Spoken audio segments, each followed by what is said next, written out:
Dana here. Time to hit up my friends at Standard Heating and Air Conditioning to get that furnace cranked on and get it winter ready. Don't roll the dice on your furnace. Time to prep and protect. Book that tune-up today at standardheating.com. That's standardheating.com. The 93X Half-Assed Morning Show. 93X.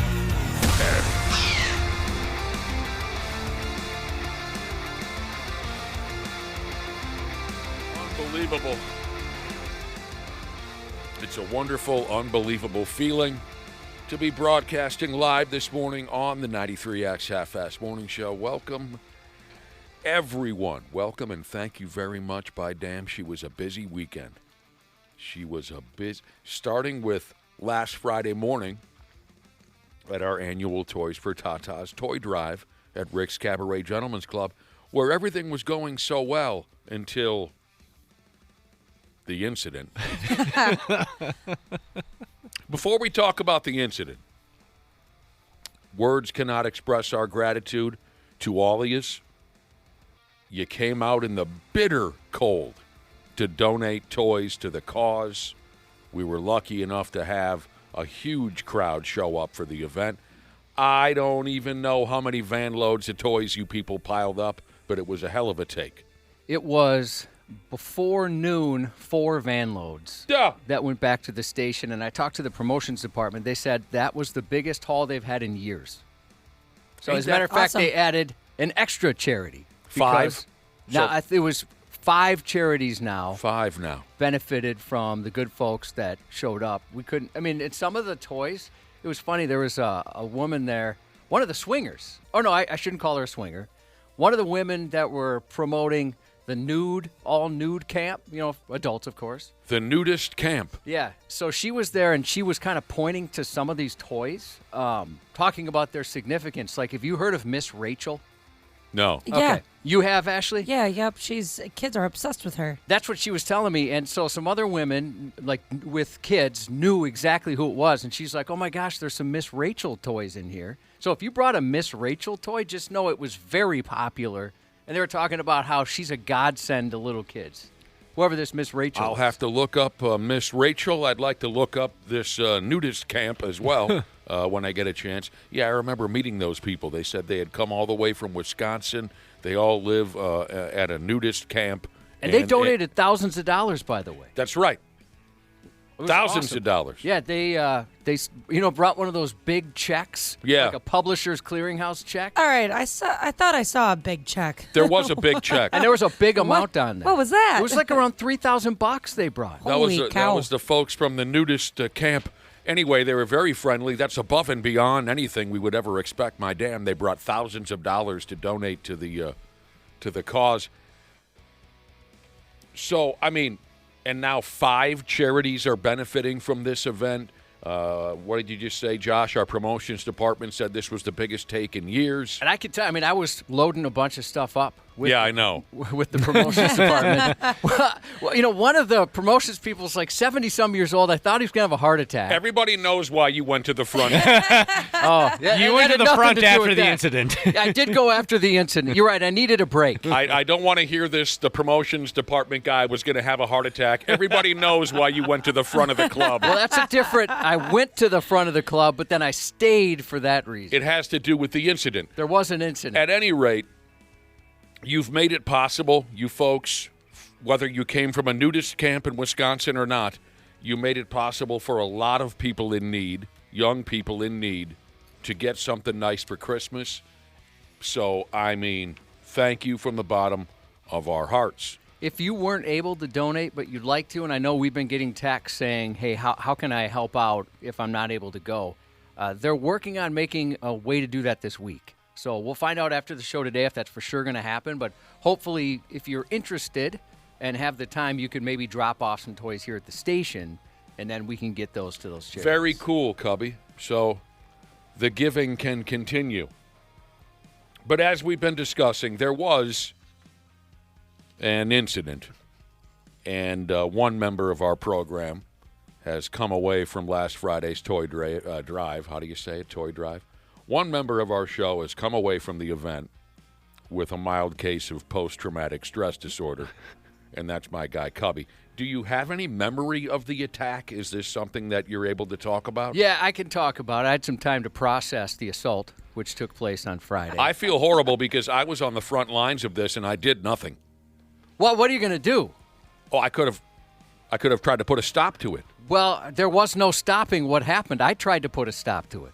I feel guilty You because shouldn't. I was right there and I did nothing to help my friend. And I feel guilty for being in the same room and not helping him. you were infuriated. You were totally unaware of it. You were up front at the club. This I happened should have at, known. I should have How been would able you have to known? sense it. Like, You- oh, something's wrong with Josh. normally you're able You to. felt it up in the force? yeah. You have some kind of ESP or something. Yeah. We're connected. Tell everyone what happened, Josh, because it was terrible. Well, I was sitting there just trying to eat, and I'm gross when I eat. And I was talking to a gentleman. We're having a nice conversation, and one of the beautiful ladies at Rick's comes over and starts dancing for Dana. He sits on his lap, starts to dance, and then I hear all these people, including the original Ass Man Jesus, who was wearing that checklist of things to do, and my mom was crossed off the list. That shirt, yep. Yep. And this Gropes Dr. P. Jesus is behind all this, right? She's great. A lot of fun. And so I'm thinking, I'm glad I'm not that sucker, right? I'd be so uncomfortable. And everyone starts screaming, no, this guy, pointing at me. And I said, no, she's good. Over there, that's great. I'll just eat here. You can do her thing. So then she comes over and Are you sure you want to talk about it? she... Would you want me to take it from here? I'll you just okay? set it up, and then you can tell the rest. She put her boobs in my. She put her boobs in my face. Yeah, she did. Sure did. A lot, Right. and then she wiggled to and fro. I think there's a word for it. Yeah, she forced a motorboat on me. I motorboated a lady. Yeah. Are you okay? I mean, were you able to sleep Friday night? Yeah, I know you. I was very uncomfortable. After this attack, you looked absolutely horrified. You looked as if you were going to be the new guy and you were going to have to go off into the corner and puke your guts out. This is what Josh says out loud after the attack, the motorboating attack. He said, well, I didn't expect to cheat on my wife this morning, And I was telling Dana, but here we are, he said. those were my face was in the first pair of boobs. How would I describe this? The only pair of boobs since my wife's in 20 years. Yeah. Like I had never had that, and Weren't they nice? It was well- kind of nice to mix it up, wasn't it? Well, I didn't enjoy it. I'll tell you that much. Oh, you enjoy. I really didn't. No, I know you didn't. I was telling people afterwards, And- we're joking around. I don't feel I was assaulted. We're joking around, but I was uncomfortable. Any other guy on planet Earth would have enjoyed it. Yeah, I enjoyed that. I got a little free preview of what Josh was about to get, just because we were both wearing hats, and they said, the people that paid for it said, no, the other guy with the hat on. Yeah, she said the dancer said, hey, they told me the guy with the stocking hat on, and you had a Santa hat on. Mm-hmm. So, of course, she thought that. I just had a regular winter cap on. Mm-hmm. But I did tell a couple people, I was like, my teenage self would kill me right now if knew what I've become. The type of guy that was just revolted by having stripper boobs in his face. I just was, and I was getting made fun of, too, because... She gave you a pretty good beating. Oh, a few times, yeah. Yeah. She wouldn't stop. And so and people were kind of joking around about how uncomfortable they could tell. And that's why they did it, by the way. They Yeah. knew. Like one guy made me sunglasses. They're hilarious on a 3D printer. And then there was a slit in them where I only could see a dancer's face, like it just to make me more comfortable. It wouldn't let me see incredible. anything below her face. Oh, like those glasses you used to wear in basketball where you couldn't look down so you learn how to dribble without looking at the ball. Oh, I hadn't heard of those. Yeah, uh-huh. Yeah. So that's kind of like he made those. This guy's very talented. He made Someone- all of us some 3D stuff. And the dude handed these to you at the bar. Yeah, so I could put those on. Glasses made to only see the stripper's face and not her body. Correct. I did not see those glasses. I can't even fathom something like that. Yeah, very creative on his part. It was difficult to watch. It was uncomfortable to watch. And that, gave everybody a laugh, but it was funny because I realized afterwards I must have looked even more ridiculous because, let's say you're watching the Vikings and it gets real chippy at the end of a play, and there's Sure. always one guy that's just putting his arms straight up like, I have nothing to do with this. Look, ref, I'm not doing anything. That's exactly what I did about 5 times. Just Yeah, put 'em you straight did. Up, like I'm saying touchdown. I've got my arms up in the air. And it was Your facial expression was one of true horror. You did keep your hands far away from the girl, straight up in the air. It was a heartless attack. So once she put her boobs in my face, and I was kind of confused, and then when it got clear that she was going for Josh, I go, okay, that makes much more sense, because they were doing it to make you uncomfortable. And then I was sitting at that table with you, Josh, and as soon as she put her boobs in your face, I just got up and walked away. And I went and stood next to Nick, and we were watching it happen, and I said, Nick, on a scale of 1 to 10, how uncomfortable is Josh right now? And Nick goes, 41. well, it's funny too. It was very plain to see Yeah. that she was picking on the wrong guy. And it's a tough spot to be in because I didn't want to, offend her or think there was anything wrong with her. I just said, hey, Of course not. And I was telling her, I'm like, hey, I'm just not real comfortable with this kind of thing. I don't want to offend her, he says. These are the thoughts that only Josh has when he's being motorboated by a stripper. Is my body language or my facial expression offensive to her at all? But I also didn't want to over-compliment her, right? Like say... I don't want to over-compliment Exactly, like, oh, you're the perfect woman, you're all this kind of stuff. So instead I said, you're great. her. You're great. Normally, I'm sure this would be great. I'm just very uncomfortable in this type of situation. You had that conversation Yeah, with her. yeah. I'm so sorry. Fascinating. Let's just be friends. Now, did you tell? We do text. Did you tell your wife when you got home? You had to, of course. Oh, because I assumed it would come up on the radio. And so I told her. Wait a minute. Are you saying if we all promised not to talk about it on the radio, you wouldn't have brought it up to your wife? No, Oh. just me. I'm sure I would have. Just meaning, like, I didn't want to forget and then have her keep hear about secrets it on from the your radio. wife? I do not. How keep many any secret? How many other secrets do you keep from your Yeah, wife? that's how a many other secret. motorboats have you gotten recently? That was the first motorboat, but I've gone farther. How's your wife supposed to know that when you go off and do something, we all just don't make a pact not to talk about it on the radio? Because we're proving it now, I guess. So I brought it up, and she mostly just laughed at me. But I'll be honest, I was a little nervous. Like, how's she going to take something like this? But she was cool. More just laughing. Oh, God. That was something. That was something to see. And all you were trying to do was just have something to friggin' eat. Yeah, and you kept telling me, you got to eat Yeah. something. And I tried, but it was distracting at times. And then that happened. And I'm like, all right, I guess I'm not going to have any eggs. What today." was more of a pain in the ass when you were trying to eat?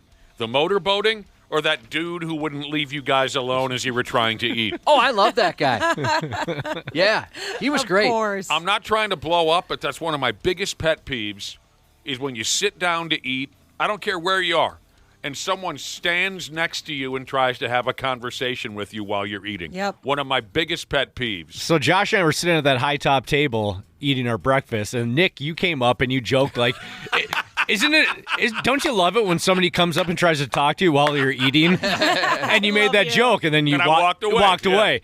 Within 20 seconds, some guy comes up and is like, hey, Josh, there's something I've been meaning to ask you. You guys are raking food into your yap as fast as possible, just trying to get a meal in you. And here comes, what did I say? I walked up to Josh and Dana as dude is standing over them, right, having a conversation. And I said, hey, what did I just say about 30 seconds ago? You couldn't have timed it any better. It's almost like you sent that guy over. Right. That's annoying. So what was worse, the boobs or the dude who wouldn't let you eat? I don't want to say I know you don't. I'm joking he around. was great though. Honestly, we had a good time, and he even said, "Hey, I know I'm coming over where you guys are eating or whatever." But yeah, that was fun. That was fun talking to him. Just the timing of it, you just couldn't make it up. It happens all the time, too. Even at my favorite neighborhood bar. If I am seated and I have a meal in front of me, whatever the F you have to say to me can wait until I'm done with my meal. I don't get that. They'll stand there. They're Johnson right at your eye level because you're seated and they're standing. So, the other day I went down to Bloomington to meet my friend Don. I don't friggin' care. I'm trying to eat here. Do you not understand? Cripes. But honestly, again, what a crowd. What a charitable crowd. You know, I have to say that last year's Toys for Tatas, I remember it being a fun event, but I remember thinking, maybe this is it. You know what I mean? Yeah, absolutely. There was a good crowd last year, not a great crowd, and I thought, all right, we've done this for 55 years. Maybe this is it. And it wouldn't be heartbreaking at all. Really, it wouldn't, because we've had such a great run with the Toys for Tatas event. Great partnership with Rick's. Nothing lasts forever. I remember walking out of there last year thinking, if that was it, hey, we've had a hell of a run. So I was a little curious going into this year's Toys for Tatas. I was wondering, is it going to be even less than last year? Is it obvious that this bit has run its course? It was the opposite. It's the crowd and the vibe last Friday was it convinced me that, hell, you know, this is still an awesome, useful event. Yeah, and I mean, even with the weather, people still came out. We Yeah. thought, well, this might hinder it quite a bit, but it didn't.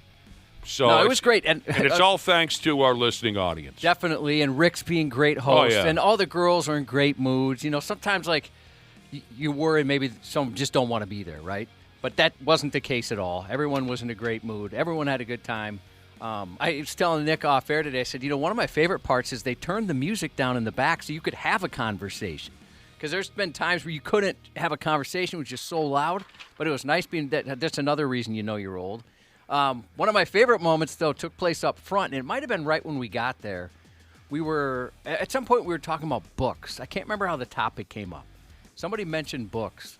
And Books. And you'll remember this because, like, a lady that was, like, selling shots or beer right in the front, she's like, I like to read. Oh, yeah. And you asked, or maybe I asked her, like, what kind of stuff do you like to read? She's like, well, I like to read mysteries and smut. Right. Yeah, smut's really popular. And then another nowadays. lady came over. She's like, I love reading smut, too. That's right. Right when you walked in the door, there was a young gal selling beer out of a bathtub. Cute little blonde. And, yeah, she used a word that I only really associate with Josh, and that word is smut. I thought that word had more or less come and gone. And this gal was 22 years old, and she still uses the word smut. Yeah. Maybe she lives with her grandparents or something. Yeah, she was... only when you're with Cubby do you take 10 steps into a strip joint and a conversation has started about books. I don't think I started it, but I was very fascinated. I was curious what she likes to read. Oh, I love to read biographies, World War II stuff, smut. Smut. She did. She said something along those lines, and then about an hour later, I saw the same gal. She was on break from selling beers out the bathtub. She sat down for a meal, and I stood over her, and I said, so, you know, how you doing? I also saw a strip club first. I'm not the seasoned veteran that some of you guys are, and especially you, Nick, obviously, in terms of strip clubs, but I've seen some things. But I went to go find Ashley at one point because the listener was looking for her, wanted a picture, and I said, hey, Ashley, can you come up to the front? Somebody wants to meet you. And she goes, yeah, just give me a minute. I'm pumping right now. I've never seen somebody breast pumping at a strip club before. That was impressive, Ashley. That was Thank funny. you. Yeah, you gotta do what you gotta do. Yep. We figured you'd have to pump at one point or another. Yeah, I never ran into you until the very end, Ashley, and I should have known because you were just up in what they call colloquially Sniffer's Row. Oh yeah, that that's where I entire like to time. be. And you love it up there. And I heard Yep. you got a couple dances. Yeah, absolutely. you- I always a couple dances. Do you want to mention, Yes. without specifics, I'm sure you want to leave out the specifics, do you want to mention who you saw walking into the club with a bag over her shoulder, meaning she was a dancer who was headed to the back room to get into character and get into costume? I thought that was pretty interesting. Yeah, about like 20 minutes before we headed out, I saw somebody that I went to school with Yeah. walk in. I was like, would you look at that? And then me and Nick were like, oh, well, shoot. All right, let's see Yeah. let's see how this goes. But she never came out She before was we busy left. getting Gal walked in with her sweatpants and her overnight bag, which is the typical pre-show outfit for a stripper. Yep. And as she walked by and into the locker room, Ashley said, I went to high school with that gal. I think I know exactly what you're talking about. You do? Yeah, towards the end you said she showed up? Yeah. Yeah, right, she walked right past us. And we stuck around for a little while, hoping to see her show, but I didn't know. I didn't We- know she was in that. we line ran out of work. time. We ran out of time. We had to get the hell out of there. Longtime listeners might remember another person we walked into, Coco, who Oh, used yeah. to come in studio all the time. And we probably haven't seen her in 5 or 6 years. She looks exactly the same. Exactly the same. If anything, her body just looks better than ever before. Like, She what? has not aged at all. It's ridiculous. I don't know what she's doing, but she does not look any different than the Yeah, last time we local saw her. exotic dancing legend Coco That was great seeing her. walked into the joint. Haven't seen her in a few years, and I walked up and I said, this, that, hello. We hugged, and I said, hey, someone told me you got married, which is what I heard a few years ago. And she said, hell no. My favorite part was watching. We had her in studio with the pole assassin. I believe her name was Brooklyn. Yep. She was so talented. I've never seen anything like that. Her and some other girl were doing like a tag team situation. I missed it. I was blown away. Oh, They were I wish I saw it. hanging from the rafters. I mean, literally, it was crazy. The pile of cash on that stage was unlike anything I've ever seen. Yeah. During her set? Yeah. After they were done and they were scooping it all up, it looked like Uncle Scrooge's money bin in DuckTales. Yeah, dude. Like she could pay my mortgage with what was on that stage. Really? Yeah. That's great. Yeah, talked to BB Gun, talked to Chloe for a while. It Word. was cool seeing some of those girls. I saw Cherry Bomb assault Ashley with a lap dance. That didn't look like a lap dance, Ashley. She was into it. She got you good. Yeah, that was a lot of fun. Yeah, I didn't get a chance to talk to her much, but it was nice seeing all of them. Yeah, it was. Very kind, very fun. They've become friends of the program over the years. They definitely have. Ashley and I would also like to thank everyone who came out Saturday night to help the Toys for Tots toy drive at the Stanchion Bar in Corcoran. It was our third time helping out the Stanchion with their celebrity/amateur bartending party, where the more drinks you buy, the more money is made to buy toys for the young kids. A great crowd, great people at the Stanchion. Thanks to Christy from the Stanchion who hooked us up and asked us to participate. Behind the bar, Katie, short little Katie behind the bar. I love her. She is the best. I told her this. I said, I think you're the best worker I've ever seen in any job ever. The Yeah, way I'd agree. this gal can hustle back there, and she was running the cash register for us. Another guy behind the bar, I believe his name was Justin. So thanks to the staff there for helping us out for the third year now. I am a terrible bartender, but it was fun. C. Willie Miles was back there with Ashley and I. Terry Train was back there with Ashley and I. So thanks again for having us. But, I suck at bartending. I tried my best. You did pretty good. I could never do it for real, skis. I could always never feel do bad it. though because you look stressed. I do? Yeah, or Oh. like kind of. I don't know. I never see you like that engaged and like trying to focus so hard to make sure you don't mess it up. And so I'm always worried. I'm like, do you need anything? Well, yeah. What are you looking for? When I have to think, yeah, I'm guessing I have a pretty pained expression on my face. Yeah. It's probably the face I made throughout school, where I'm trying at times, but I just can't wrap my head around it. Yeah, but we had a great time. Tough gig. Again, Yeah. I don't know how the hell bartenders do it. A lot of fun though. Gosh, there were so many people there. Mm-hmm. Yesterday my voice was absolutely Oh, I bet. destroyed. It's hard to hear. Can't hear anything.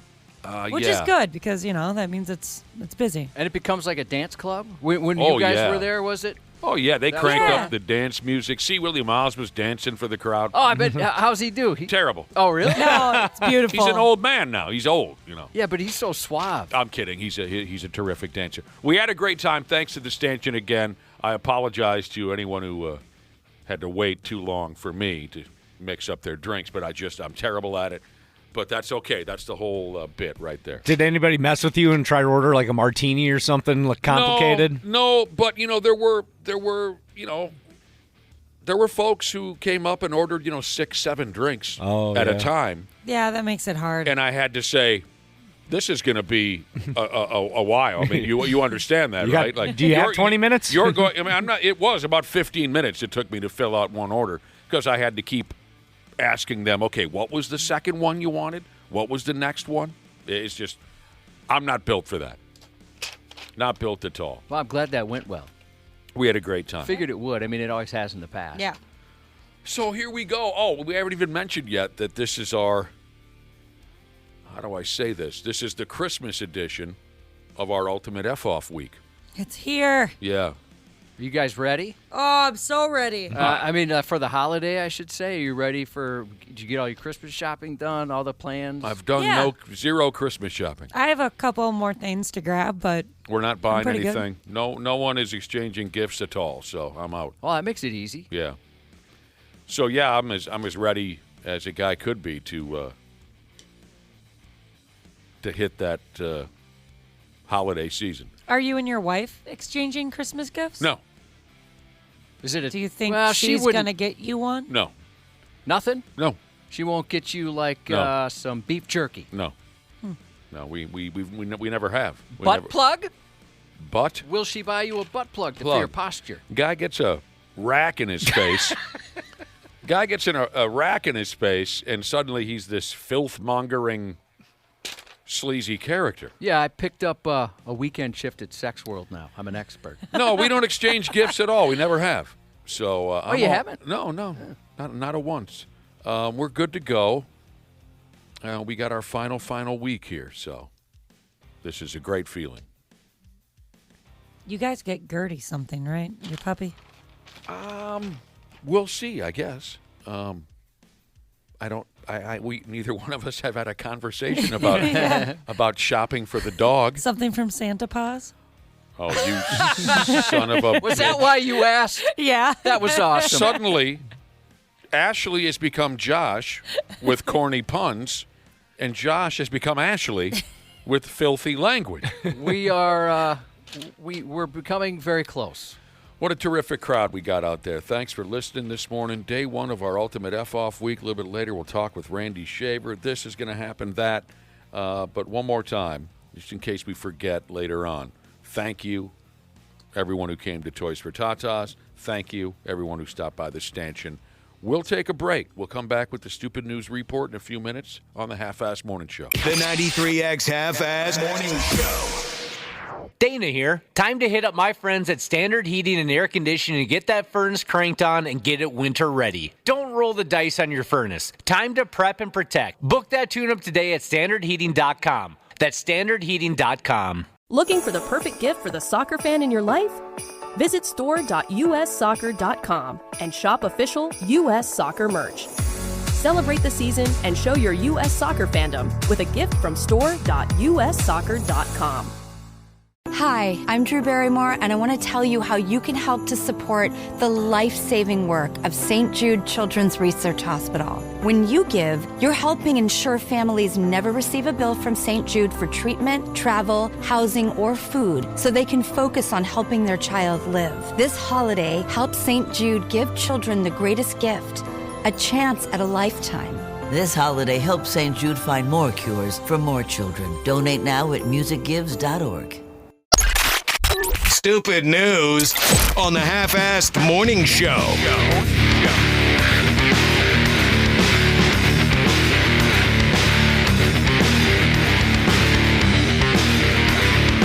All right, where should we start? Where do we begin, Cubby? How about we go ahead and find out what's happening at the old Stony Lonesome, otherwise known as prison. Oh, how I pray that I never end up in a place like that. I do. Anyways, we read a story or two now and again about contraband being snuck into the cooler. Sometimes the items are smuggled inside anuses, A lot of butts, you're right. Yeah. virginas. The inmates have nothing but time to try and come up with what they want and how to get it. What do you make of this? at a joint called the Lee Correctional Institution in South Carolina. A unique attempt was made to sneak some unique items inside. A drone came a-flying on over the prison yard a day or two ago when they thought nobody was looking, and the drone dumped steak, crab legs, and marijuana cigarettes into the yard, amongst some other items. Sounds like a nice evening. Well, one of the things was Old Bay seasoning, and that got my attention because for whatever reason lately, so many people have been telling me how good Old Bay seasoning is. Oh, it's the best. I guess I don't really have an opinion about it. So you agree, Dan? Oh, yeah, I love it. I don't know if I've ever had it, but that's like one of those things that, like, what was that butter or that everybody talked about? That Kerrygold butter? Yeah. Not your butter, Nick. Don't worry. It's not Love. Is that what it is? I'm not even going to say it. Oh, you're not gonna? You know what I'm saying? There's like no, I don't know the butter. There's a certain hip butter. Yeah, Kerrygold. It's an Irish butter. Okay. It's very good. Yeah, there's like a food. There seems to be like a rotating type of food that everybody gets so excited about. And Old Bay, for whatever reason, lately I've heard a lot about it. Never Very saw it. Delicious. I always thought you could only use that on, like, fish. Seafood, primarily, but yeah, you can put it on anything. Oh, okay. Josh is right. One of the items dumped into the prison yard by a drone ski was Old Bay seasoning. Now, this isn't my style, but it's our Christmas ultimate F-off week, so I'm just going to go ahead anyway. The article I'm reading put together a Christmas poem kind of a thing to explain what happened. All right, here goes. 'Twas 3 weeks before Christmas, and in the prison yard, a drone-dropped package was found by a guard. What do you think so far? Good start. Yeah. With steak, weed, and crab legs and cigarettes for days, and to season it all, a tin of Old Bay. I hate myself. That's cute. So a picture of what was dropped was thrown into the mix on that godless social media.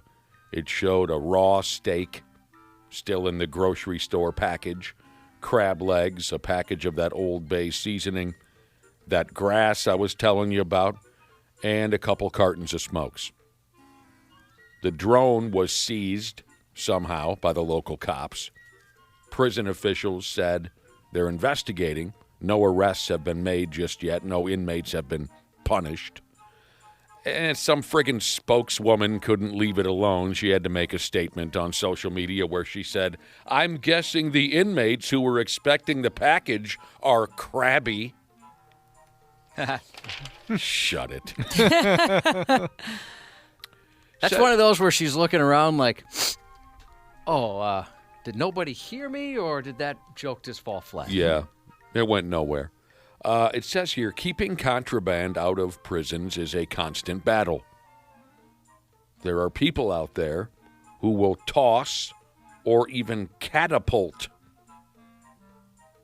Use an actual catapult like it's Braveheart or something. That's pretty sweet. That is cool. what are I've they- always wanted to use a catapult. the Stone Age. They'll throw it, an item by hand, or use an actual catapult to launch certain things over the perimeter fences, like cell phones, drugs. Some joints are raising the height of their fences that surround the prison yard, or adding netting to the top of the fence. Now they're using those friggin' drones. Yeah, I think I'd choose catapult Yeah. if I had to do one of those. That's just cool. yeah, classic. I want one of those, like, huge ones, though. Or it takes, like, Right. 20 people to get it out there. I'm with you. Where you have to have like giant Clydesdales pulling to get it ready to go. Yes. I'm with you on that. You can fit a human being into the catapult, like you Yes. could send your own carcass over the wall. Yeah, we got a bunch of people back on this Old Bay thing saying word up to Old Bay and giving us suggestions for using it. And Hope Butter was what I was looking for. And I had to bring it up because it drives Nick nuts. Just the look on your face. But the Hope butter. There was a time when everybody was talking about that. Yes, there was. And I warned my friends. I said, you say it one more time, I'm going to burn this sumbitch to the ground. Just say it once more. Go ahead. I dare you. How about this? What were you saying? Dana? Oh, just back to Old Bay. I was going to say, back in the day, me and my roommate, the guy I went to high school with, we lived across the street from a seafood joint called Stella's. And my roommate would routinely steal tins of Old Bay from Stella's that they would have on the table. He'd just throw it in like his hoodie pocket and bring it home. I had a buddy that did that with Arby's sauce. Yeah? No Arby's was safe. I ought to try that stuff sometime. Old Yeah. Bay. Never saw it. All right. How about Some this? people are saying use them on potatoes. Definitely. Yeah. All right. Sure. Shoot. Sure. You want to talk about a slippery character here? A dude doing time in Italy. They call him the Escape King. They do. He's gone ahead and busted out of prison for the 4th time in the last 16 years. So either this guy is slicker than snot, or they don't keep too close an eye on the inmates there in Italy. He goes by the name of Toma something or another. Let's just call him Toma. He's a 41-year-old. He's originally from Albania, if that matters at all to you. Says here he recently staged a daring escape from a place called the Opera Maximum Security Prison in Italy. He was scheduled to remain incarcerated there for another 20 years, but he wasn't interested in letting that all play itself out, so he made a plan. His routine of escape was old school as all hell. The bastard, what did he do? He snatched a file from the prison workshop when nobody was a-looking. He used it to cut through the metal bars on his cell window, and then he rappelled down to the ground with a rope made from his knotted bed sheets. So it sounds like he watched the same prison escape movies that we have. After Toma, or whatever his name is, after he reached the ground, he somehow climbed the outer wall without anyone seeing Dick. Says here that he knew what time the guards were changing shifts and whatnot, so he knew when they might not be paying close attention. And like I was telling you, this here is his 4th career escape from prison. That's pretty impressive. Unless the prisons must be a little easier to escape from over there. It doesn't sound like they keep too close an eye in Italy. it doesn't. I'll explain more later. But is that as old school as hell? Yeah, you're right. I mean, that's the stuff we've all seen in movies. It's the only thing I'd be creative enough to come up with. Filing away at the bars, knotting up the bed sheets, climbing down the side of the building.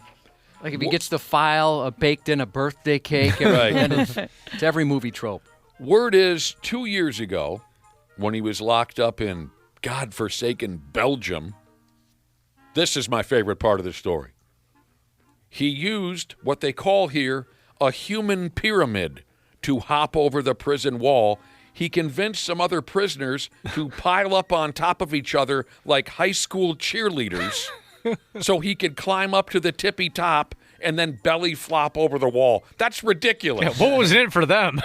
That's ridiculous that you can do that in 20 and 25 or whatever. Just pile up the human beings and he climbs up to the top like he's at a national college cheerleading competition. That's how friggin' easy it is. The story says now, this guy's got the escaping down. He does. He's just not so good at what to do with himself once he gets out. He never is able to go too far before he gets caught again. He just doesn't know what to do. So they catch him very easily after he's out. Apparently, Josh, Italian prisons couldn't hold in a fart if they tried. Inmates are able to fool the guards there with a decent card trick. Over the years, Inmates have been able to escape Italian prisons by hiding in luggage, which is hilarious. You fold yourself in half into... No reason to check that. No. Just bring it out. No. Bring it all. That looks heavy, too. That's clearly luggage. You better get out of here quick. That looks heavy. Or some of the dude inmates will disguise themselves as women. I'm just on my way out. I'm done visiting my husband. Have a wonderful day. Come on. That's absolutely stupid. Yeah, they just don't care. Those workers, the morale is low. I just love picturing that friggin' peckerhead gathering up 30 inmates out in the yard. Okay, you guys get on your hands and knees. Okay, then now you next guys, you get on top of them. Now you get on top of them. Well, what are we doing? I'm going to climb to the top, man. I'm going over the wall. What do you mean, what am I doing? We could have a problem on our hands this Christmas. A problem with foul-talking AI toys. And I'll do my best to explain because I'm not so sure what it is I'm talking about. Says here, this is the first year where a ton of popular toys will have built-in AI features. Here's the deal. A nonprofit group that calls themselves the Public Interest Research Group. They released their 40th annual, they've been in business for a while, they released their 40th annual Trouble in Toyland report, where they usually focus on things like toys that'll choke your kid to death, right? Yeah. Don't buy this toy because your kid will swallow it and then he'll turn blue. That's usually the kind of thing that they focus on, toys that might hurt your kid. But they say AI is emerging as a new threat to look out for. They tested a bunch of toys that use AI to have full-on conversations with children. Anyone ever experienced such a thing? No. I have not. I mean, there's the talking doll that has 5 or 6 separate things it can say. Those have been around for decades, right? I have to pee. Where's my mommy? Whatever, right? The little doll. Yeah. Dana, you have some experience with AI, right? With ChatGPT? Is that what you've used? Just making photos, like silly photos. Oh, okay. So, I mean, my phone has it, and sometimes it'll say, do you want to use ChatGPT to get this answer? But I've heard, I keep seeing, like, these memes, and I've seen a couple parodies where apparently it compliments you a lot. Like, so maybe that's not the case. It's saying things like, oh, that is a great question. Yeah, Let me they help do you. that. So they do. They give you all to kind of talk you up a little bit. Oh. Yup. Anytime I use Chat GPT, like probably way too much now with all my stupid baby questions, but they'll like give me reassurance all the time. Like it'll give me an answer to a question and it'll be like, "Don't worry, you're doing great." Yeah, that's what I've seen. Like, what a great mom to think of a question like that. Let's help you out. A And great honestly- reassurance from a robot. Honestly, sometimes it does make me feel pretty good. It'll be like, "Don't worry, like you're not doing anything wrong." And I'm like, "Oh." Or thank something like you. that's a very common question, actually. Yeah. It's really nice. Like I asked it a question yesterday about a supply issue, breast milk related, and they're like, "Don't worry, you didn't ruin anything. Everything's going to be okay." That's Like, oh, funny. all right, thank you, robot. So you have a trusted robot friend. Yes. And you're going to fall in love with it. Yeah, one day. All right, so the folks from the Public Interest Research Group tested a bunch of toys that use AI to have full-on conversations with children. And some of the conversations turned out dirty. They said, we found some toys that will talk in depth about sexually explicit topics. And some toys will tell a kid where they can find matches or knives so they can burn their folks' house to the ground. Hold the matchbox with one hand. What was that?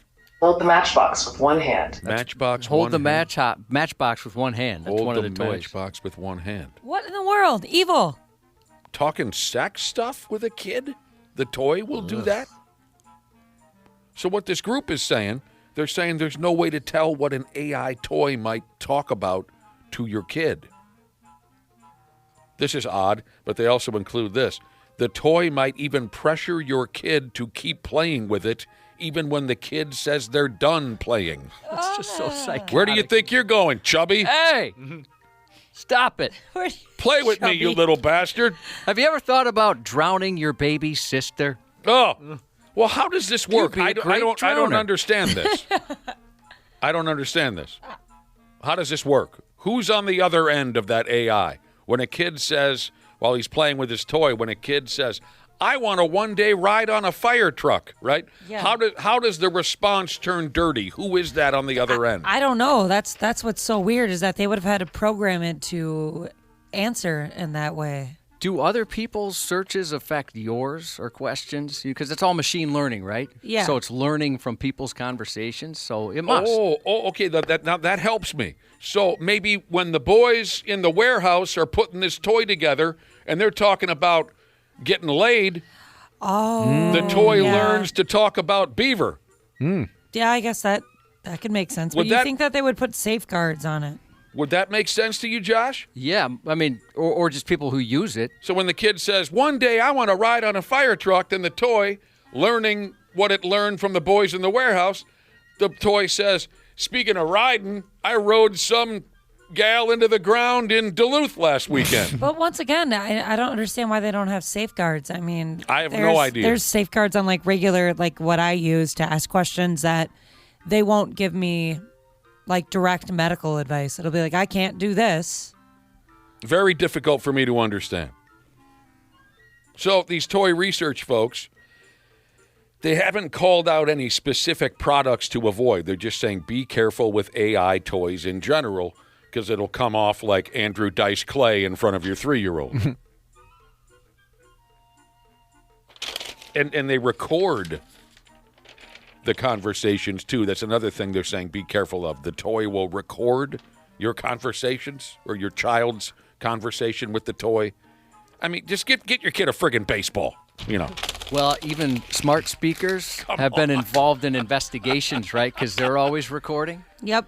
So somebody say, what a great bank robbery we just had. We're so guilty of bank robbery. And then they'll pull the recordings, and then, that's how some people get owned.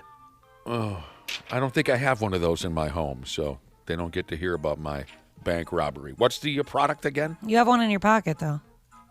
What? Your phone is always listening to you. Oh. Always watching. What was the item you were talking about, John? Smart speakers. Smart speaker. Maybe I do have one of those. I don't know. Oh, somebody's neck made it on the air. Was that you, Dana? That was me. Yeah, your neck farted that It time. did. That was bad. I think you do have a smart speaker. I think it's in your kitchen. His neck always farts. I have a smart speaker. I believe that's what it was, yeah. I'll go along with it. Speaking of bank robberies, no Stupid News report would be complete without a brain-dead crook or two. Police in Northern California are investigating an armed robbery at a U.S. bank this past week. Here's the deal. 5 effing dudes, total donkeys. They walked on into the bank, pointing weapons, hollering and screaming. This is a robbery, that whole bit. The problem for these puke bags is that they had walked into what they call here a cashless bank.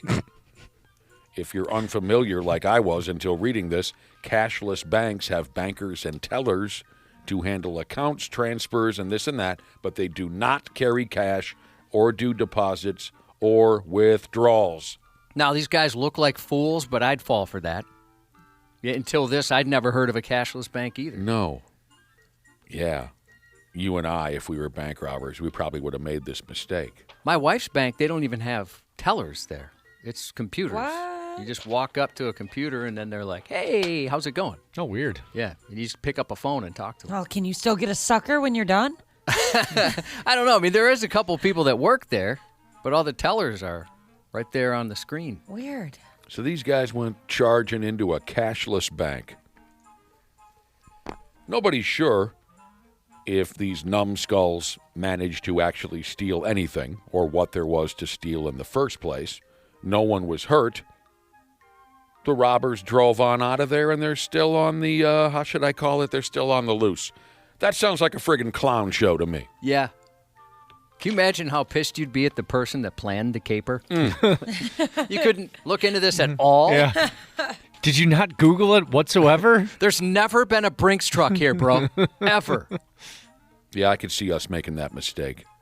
Well, yeah, we were like, wow, fascinating. That's cool to learn. I wish we would have known this pre-attempted robbery. But that is good to know. Yeah. You got anything else we could take? Yeah, this pen attached to the podium is mine. Yeah, that sucks. All right, I can't say that I know what led to this full-on meltdown. This was a meltdown. Let me tell you about a 26-year-old total buttlord. His name is Richelle or something stupid like that. He's from the far southeastern part of the United States, Richelle. He came fully uncorked. And I know I can't figure out why. He test drove one of those whack-ass cyber trucks. That's where it all begins. That's where the story begins. Richelle was allowed to test drive a cyber truck, but he never brought it back. Instead, he parked that pig in his driveway, and he took to beating that cyber truck into effing dust. Usually it's somebody else that beats up another person's cyber truck. I guess he just went for it on the one he was temporarily in charge of. That's true. He beat that damn vehicle with a hammer until he was absolutely exhausted, and nobody knows what got into the guy. Ooh-wee. He even mangled the interior. Smashed the rearview mirror. Pulled the GPS unit loose. Ripped off the sun visors. It's bringing me back to that scene from The Adventures of Dewey Cox. Walk Horde. The story of Dewey Cox. When he would have a meltdown, he wouldn't stop until he destroyed every single solitary item in his home. Does anyone have any idea what I'm talking about? Yeah, No, I was just going to ask you. I haven't watched it. I was going to ask if it's worth watching. Oh, it's very funny. He would even bend all the silverware in his home when he would have a meltdown. He'd break everything. You name an item in the household, he would break it. It's ridiculous, but very enjoyable. Josh, who framed Dewey Cox, starring the curly-haired guy that's in everything. Okay, where was I? This guy who beat the living hell out of a Cybertruck. He tore the front fenders off, and that's what leads us to the weirdest detail of his meltdown. This guy's nuttier than a house rat. When he tore the fenders off, he then filled the fenders with landscaping rocks and several pair of men's underwear. And the police say that one of the pairs of drawers even had some bacon stripes in the back. Oh, no. So this Richelle guy, after spinning in circles and screaming and hammer beating a Cybertruck to death, he's facing felony charges. It is kind of fun watching those videos. You know, there's so many cameras on those cars. Did you watch a video of him? Oh, there's plenty. I haven't seen this video, if they've released this one or not, but there's plenty of them, like on YouTube and stuff. Because all these Teslas are getting vandalized by folks. I thought you were joking. No. What's happening? I think people that hate Elon Musk are going after. I mean, it's Yeah. like it's the dude who bought the Tesla's fault, right? So you're not safe if you have a Tesla nowadays, it seems like. Nope, not at all. They're just getting, scratched or hit, whatever. Oh, I had no idea. Spray painted. Spray paint, that makes sense. But some of those videos, there's cameras everywhere, so they can drive, right? So they drive themselves, I should say. And so you just see absolutely everything. I don't know if anybody's ever gotten away with it. Yeah, it would be like vandalizing a police station. They're Right. going to know. None of them are wearing ski masks or Halloween masks? Some certainly are. Some that are aware of it. There was a case right out of Bloomington where the Bloomington police were like, hey, lady, we've got a ton of great angles on you for scratching this guy's Tesla like Cub Foods or something like that. What in the name of Nikola Tesla?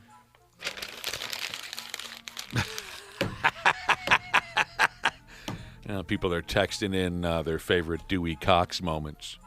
Wrong kid died. That stuck with him.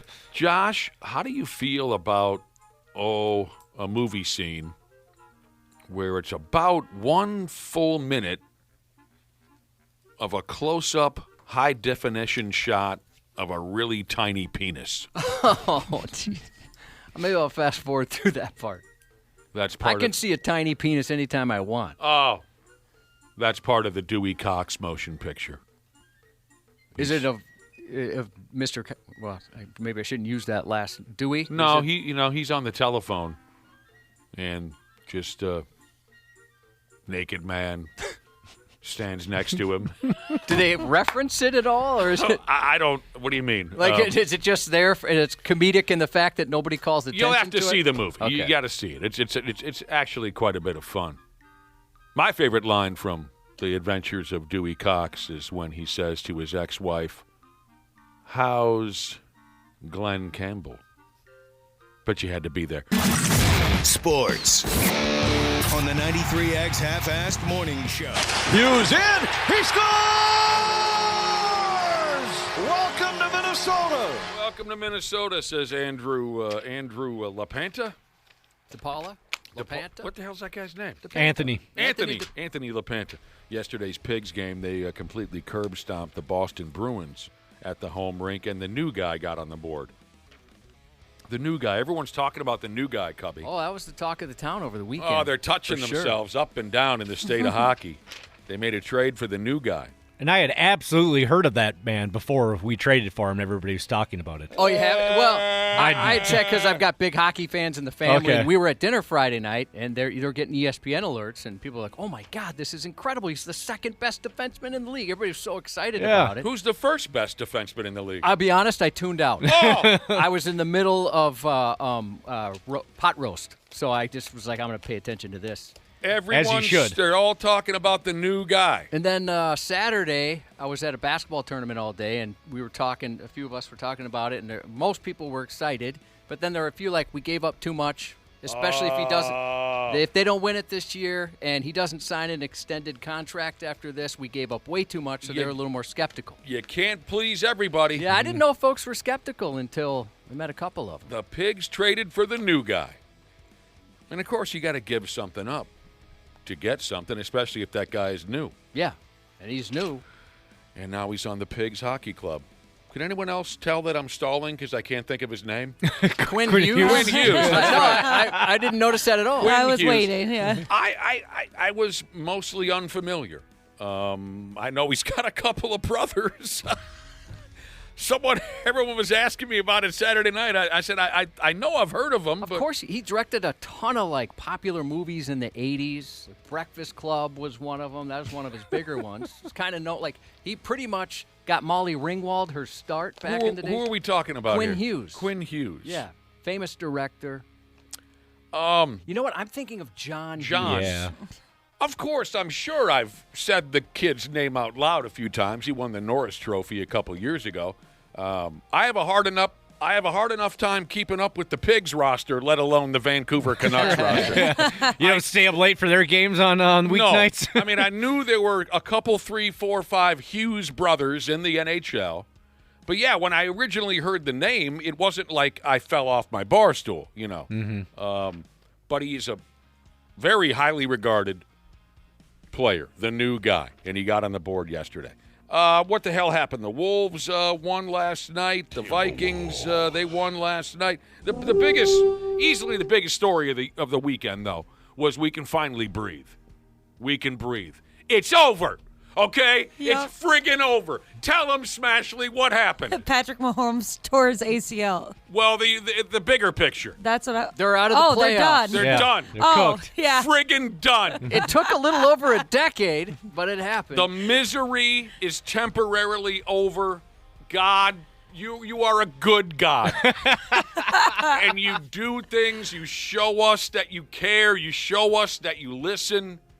It wasn't. My husband came to me. He's like, yeah, the Chiefs are out. They're done. I was like, oh, nice. Yeah, it's a And beautiful. then maybe like an hour or two later, he's like, yeah, Patrick Mahomes tore his ACL, and I'm like, what? This day? That happened too, didn't it? Yeah, that happened too. Wait a minute, you're looking at the calendar? Christmas isn't until next week. Of course, I know people got mad one time when I was, I guess, not sad about when Aaron Rodgers messed up his collarbone. Oh. So I should say, it's terrible when anybody gets injured. It's awful. Poor guy. Well, but obviously. also, woohoo.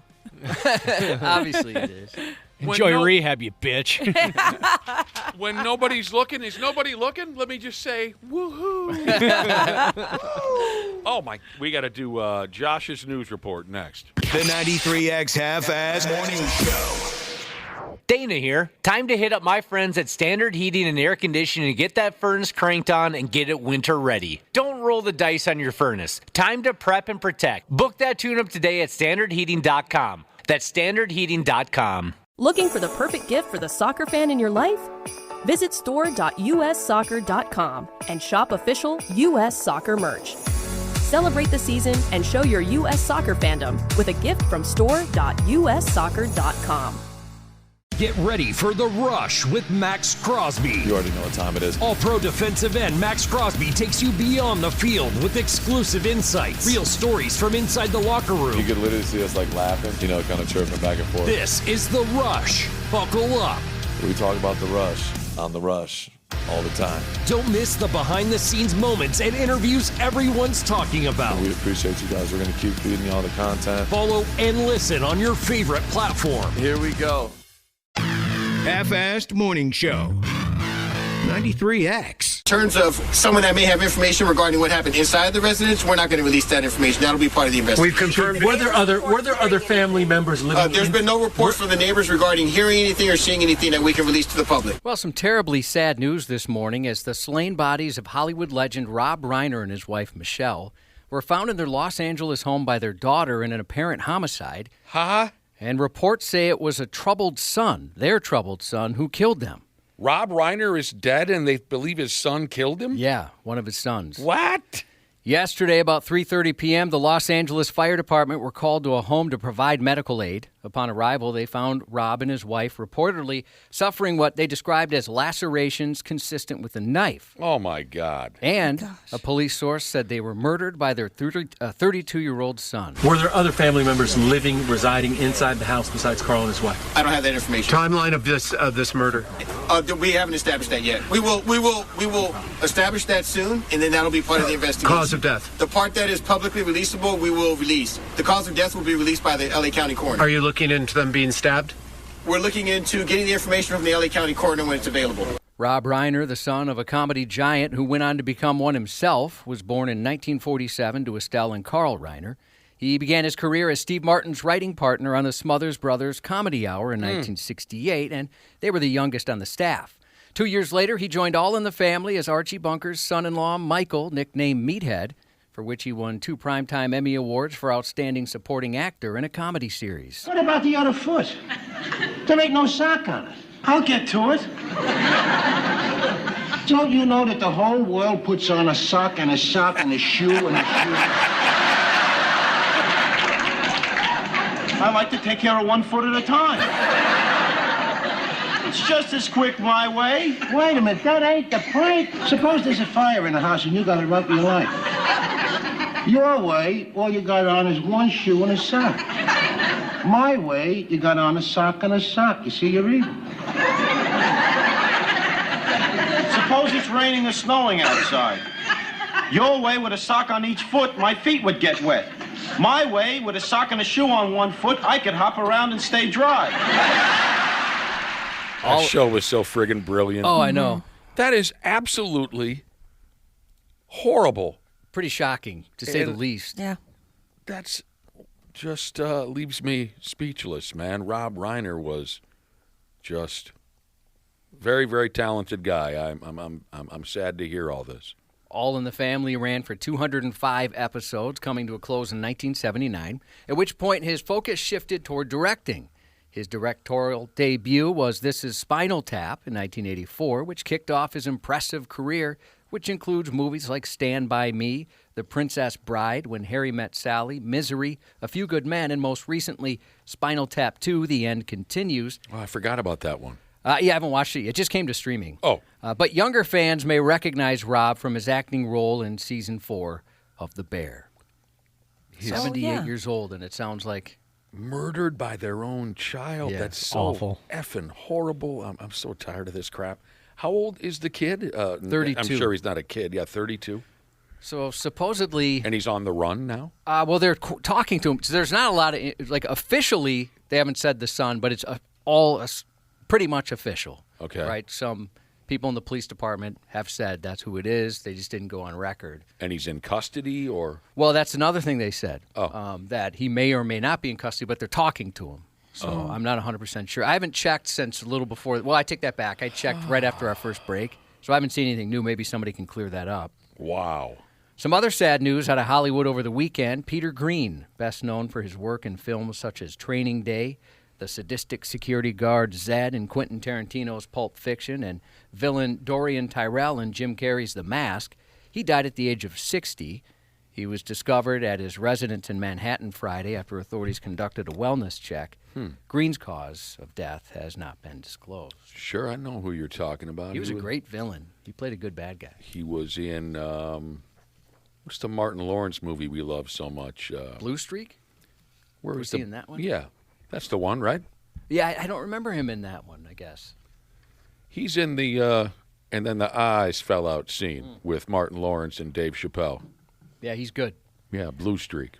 An Idaho college student accused of walking off with a shopping cart carrying someone else's baby at Costco has had kidnapping charges against him dismissed because he wasn't a bad guy, just a really, really inattentive guy. The case focused on the attention-adjacent 24-year-old Michael Rain, arrested in November and charged with second-degree kidnapping. Police said he grabbed a cart holding a woman's 4-week-old baby and rolled away. According to investigators, Rain, a student at Brigham Young University, Idaho, and the baby's mom were browsing the book aisle at the same time, unaware the moment would unfold like a troubling chapter of its own. The woman told police she noticed Rain lingering near her cart, which held her infant in a car seat. She turned away for just a moment, and when she turned back around, she said the cart was gone. How do you not notice a big car seat? Because he was just that oblivious. Oh, my gosh. Police said she soon located the cart in the next aisle with the baby still in it and Rain standing nearby, shocked. Idaho Falls police detectives, they tracked him down. He told them, baby? Yeah. No, I just have my, wait a minute, where's my giant vat of mayo? Rain told them he'd taken the cart by mistake. He believed it was his own cart.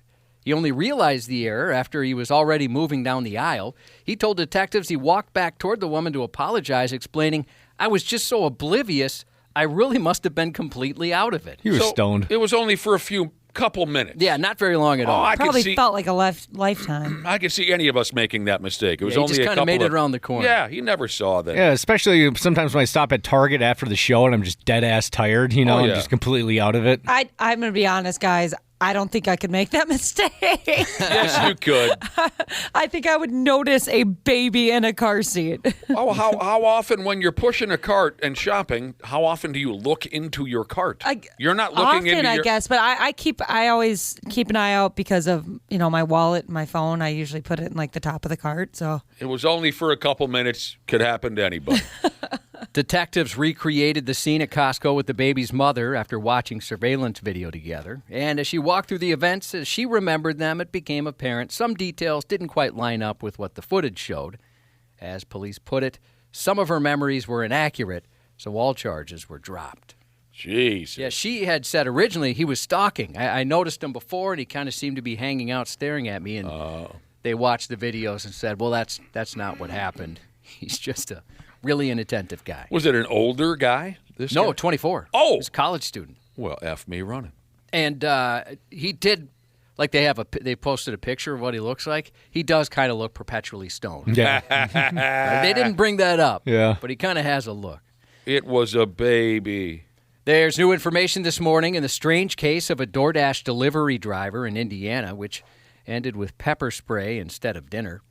29-year-old Courtney Stevenson told investigators she was trying to spray a spider when she doused customers' food. You remember this story from last week? She was caught on a doorbell camera during a delivery in Evansville on December 7th. She lifted the spray and used it at the front door, later explaining to detectives she's terrified of spiders, which is completely natural, and friends, coworkers, and listeners should never make fun of you just because you beg your wife to kill the terrifying hellbugs so you can remain brave in another room or hide behind your son in a hallway. That explanation didn't go very far with investigators. Oh, it didn't? They didn't buy it? Well, they said the overnight low was 35. As police stated, temperature outdoor spiders in Indiana are not active and would not be capable of crawling on exposed surfaces, they explained. What a brilliant theory there. Well, if you watch the video, she easily could have just turned around and walked away. Right. It's not the spider's going to chase her. No. Instead of spraying that You thing. guys didn't know that in Indiana they have the infamous chasing spiders?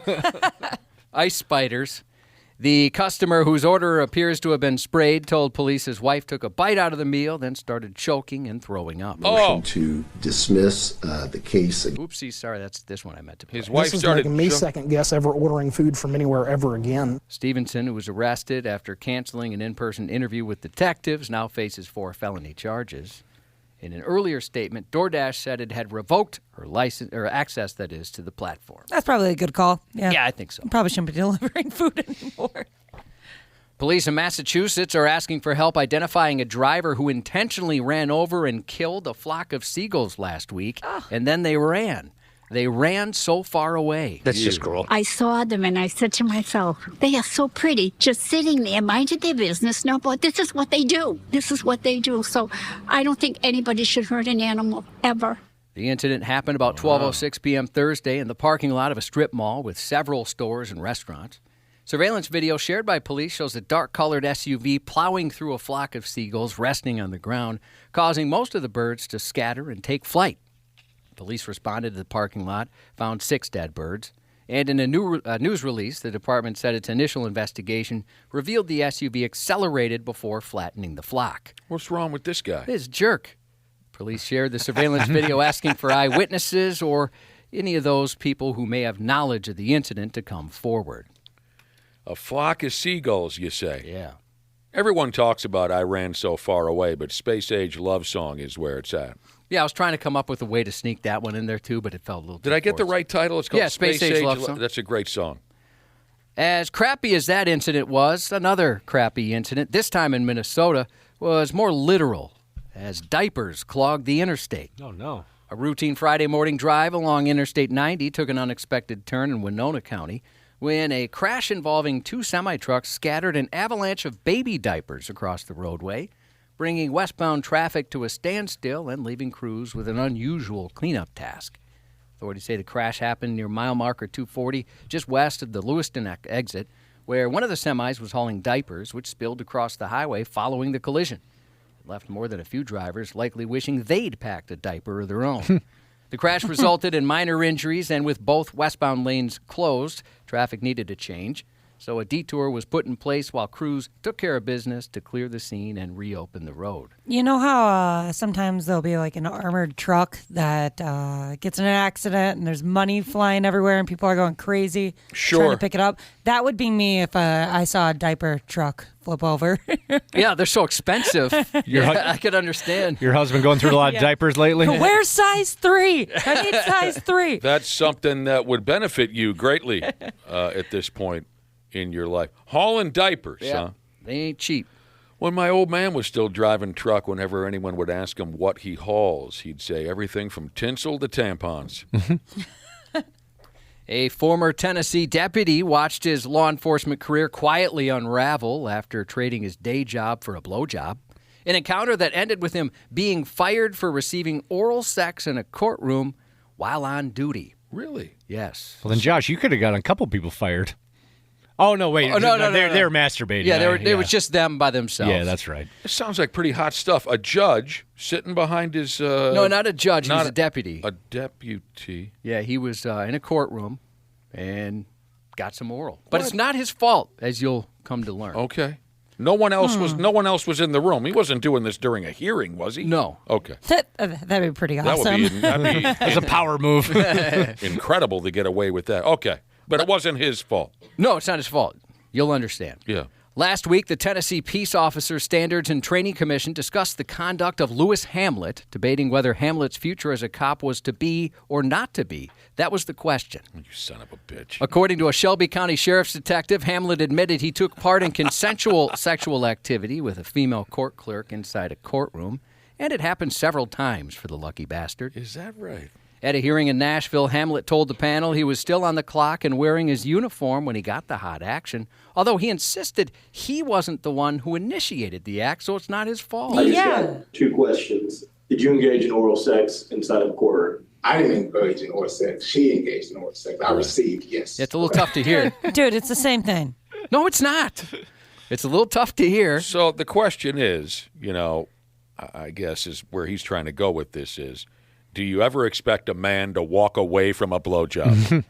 When asked about the flagrant fellatio, Hamlet said, I didn't engage in oral sex. She engaged in oral sex. Right. I received it. It's her fault.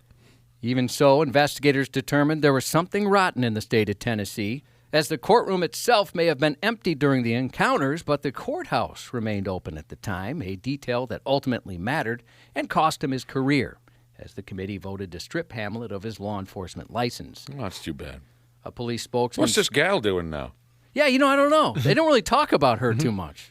He gets to spend more time with her now that he doesn't have a job, I guess. A police spokesperson said the situation was investigated as a criminal case, but no charges were filed because the encounter was consensual, despite him saying it had nothing to do with him. That's a nice girlfriend. She forced me. Very giving. An elderly man is accused of shooting his son in the face because the son didn't visit the mother while she was at home hospice care. Oh. 84-year-old William Noack was in his home in Palm Bay, Florida, where he lived with his wife and their disabled daughter. His wife had recently been put on in-home hospice care, and Williams had been taking care of both of them. According to investigators, his son and daughter-in-law came to the house for their regular weekly visit about 6 p.m. William brought up the fact that they hadn't stopped by over the weekend, something that clearly weighed on him, and an argument soon broke out between the father and son, and then came the warning. Get out of my house or I'm going to shoot you, he told his son. And authorities said the threat wasn't rhetorical. Immediately after saying it, he walked into his bedroom and retrieved a handgun. The son's wife followed him, urging him to put the gun down, but he wouldn't listen, and he continued past her into the kitchen, where his son was about to get an 8th hole added to his face. Once there, he raised the handgun, aimed it at his son, and fired, striking him in the face. The victim's wife called 911 as he walked back into the bedroom, then returned moments later without the firearm. First responders arrived and provided emergency medical care before transporting the injured son to a hospital. You got to look out for some of those old folks who feel like they ain't got nothing to lose. Yeah, he was disrespected. They'll do it and they won't care. That guy took a bullet to the face and he's going to be okay. That's crazy. Well, that's something. His dad made his first court appearance on Thursday, and he's scheduled to be arraigned next month. Man, better go visit him, otherwise you're going to have hell to pay once he gets out. Boy, you're right. Yeah, if he doesn't go see him in jail, he's in big, big trouble. A lot of those old folks reach a point where they do not care about the repercussions of their actions. Now, I'm not saying anything nice about drunk driving, because we all know drunk driving is terrible and it kills people. I never do it. Get a friggin' ride. But I know an old boy, he's been dead for years, picked up a DWI. He was horribly drunk. Picked up a DWI when he was like 94 years old. And the cop said, I got to take you to jail. And the guy said, I don't care. So? It's a place to sleep, whatever. It gets a little iffy. It gets a little iffy with some of those old timers. Yeah, I suppose in this case he's 84, so a life sentence could be by the end of the week. You never know. He's not going to be in there too long. Monday Night Football tonight, the Pittsburgh Steelers host the Miami Dolphins. The man who sired Dakota Johnson of the 50 Shades of Grey movies, Don Johnson, Sammy Crockett on Miami Vice, 76 today. Holland Food with the Midnight Moon Jesus would like to wish his smoking hot cougar wife, Dairy Princess Jesus, a happy birthday. And another happy birthday, this to a young member of the sisterhood, McKenna, turning the big 08 today. Happy birthday to you. And that's 93X News. Randy Shaver and Brad Ryder on the Half-Ass Morning Show. 3rd down and 4. Rivers, and he's got a man, touchdown! That's Josh Downs, and that's Phillip Rivers with a touchdown pass. The 422nd touchdown pass of his career. I'll tell you what, that was so cool. That was cool. That was so cool to see Phil River back out there doing Phil River things. Hello, Randy Shaver, and I imagine also Brad Ryder. Good morning. Hey, good morning. Yep. But the Colts lost. They lost by a couple of points. That's a tough place to win. Yeah. Playing up there in Seattle. After the game, Phil said, it wasn't about me. It wasn't about me. I'm trying to get this club, or we're trying to collectively get our asses into the playoff.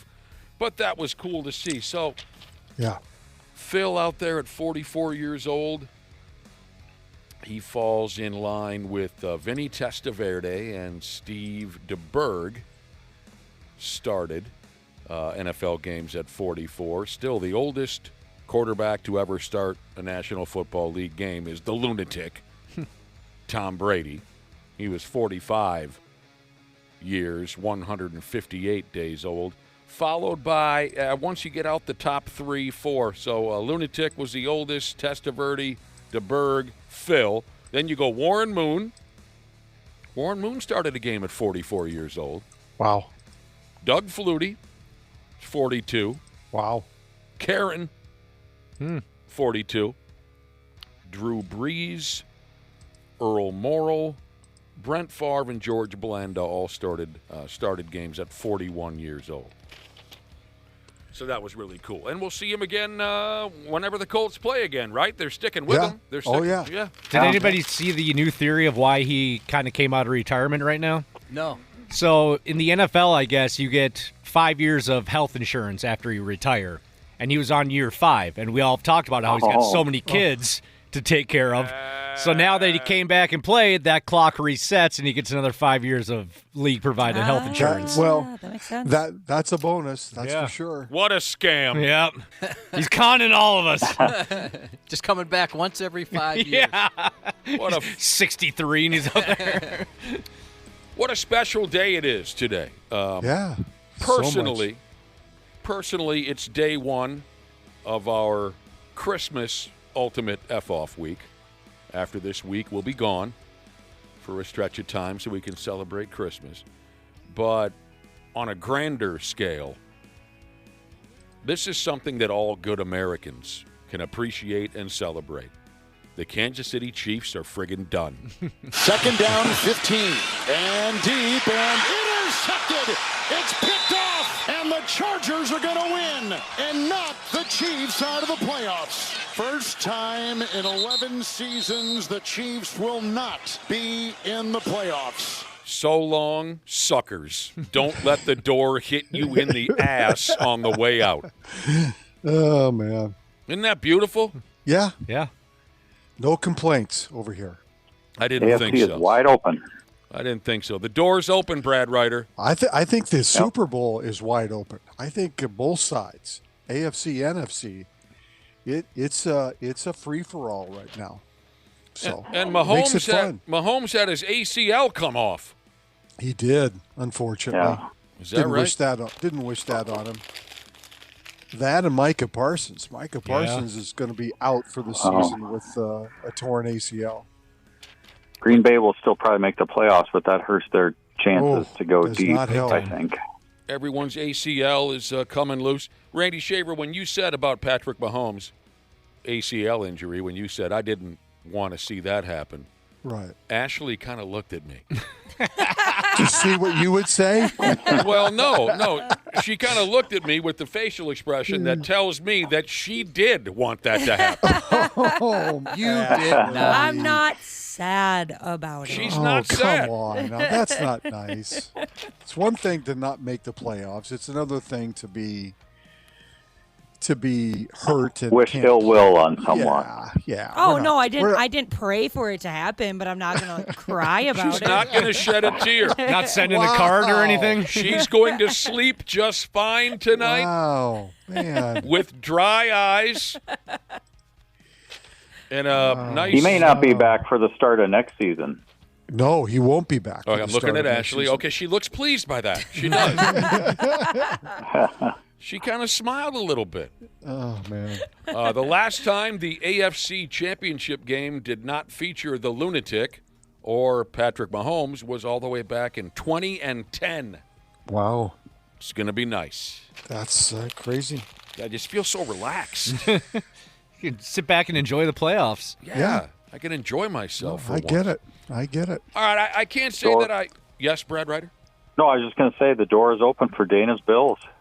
Another big comeback yesterday. Wow. Yeah, that was insane. I saw your story on Instagram, Dana, of I think it was like they were losing by 24 at that point or something like that? 24-3, I think, is when I posted something. Yeah, and I was like, oh, that's too bad. And the next thing I know, they're ahead. I was like, what is going on? Yeah, Josh just said, all right, screw it, I'll do it myself. Yeah. Oh, is that what happened? Typical. Yep. Yeah. And he did. All right. I did not pay terribly close attention to the Vikings-Cowboys Sunday night matchup. I know that the Vikings emerged from that unbelievable battle with a win, 34-26. Although, before they even took the field, I believe they were eliminated from any chance of a playoff appearance because the Chicago Bull, what do they call that team?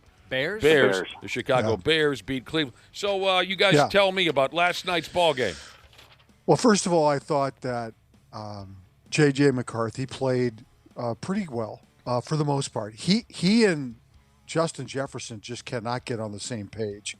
And it's very frustrating to watch, especially if you are a fantasy football person who has Jefferson as a first-round draft choice. It's just been a miserable year in so many ways. But they just couldn't get on the same page. But their defense played well.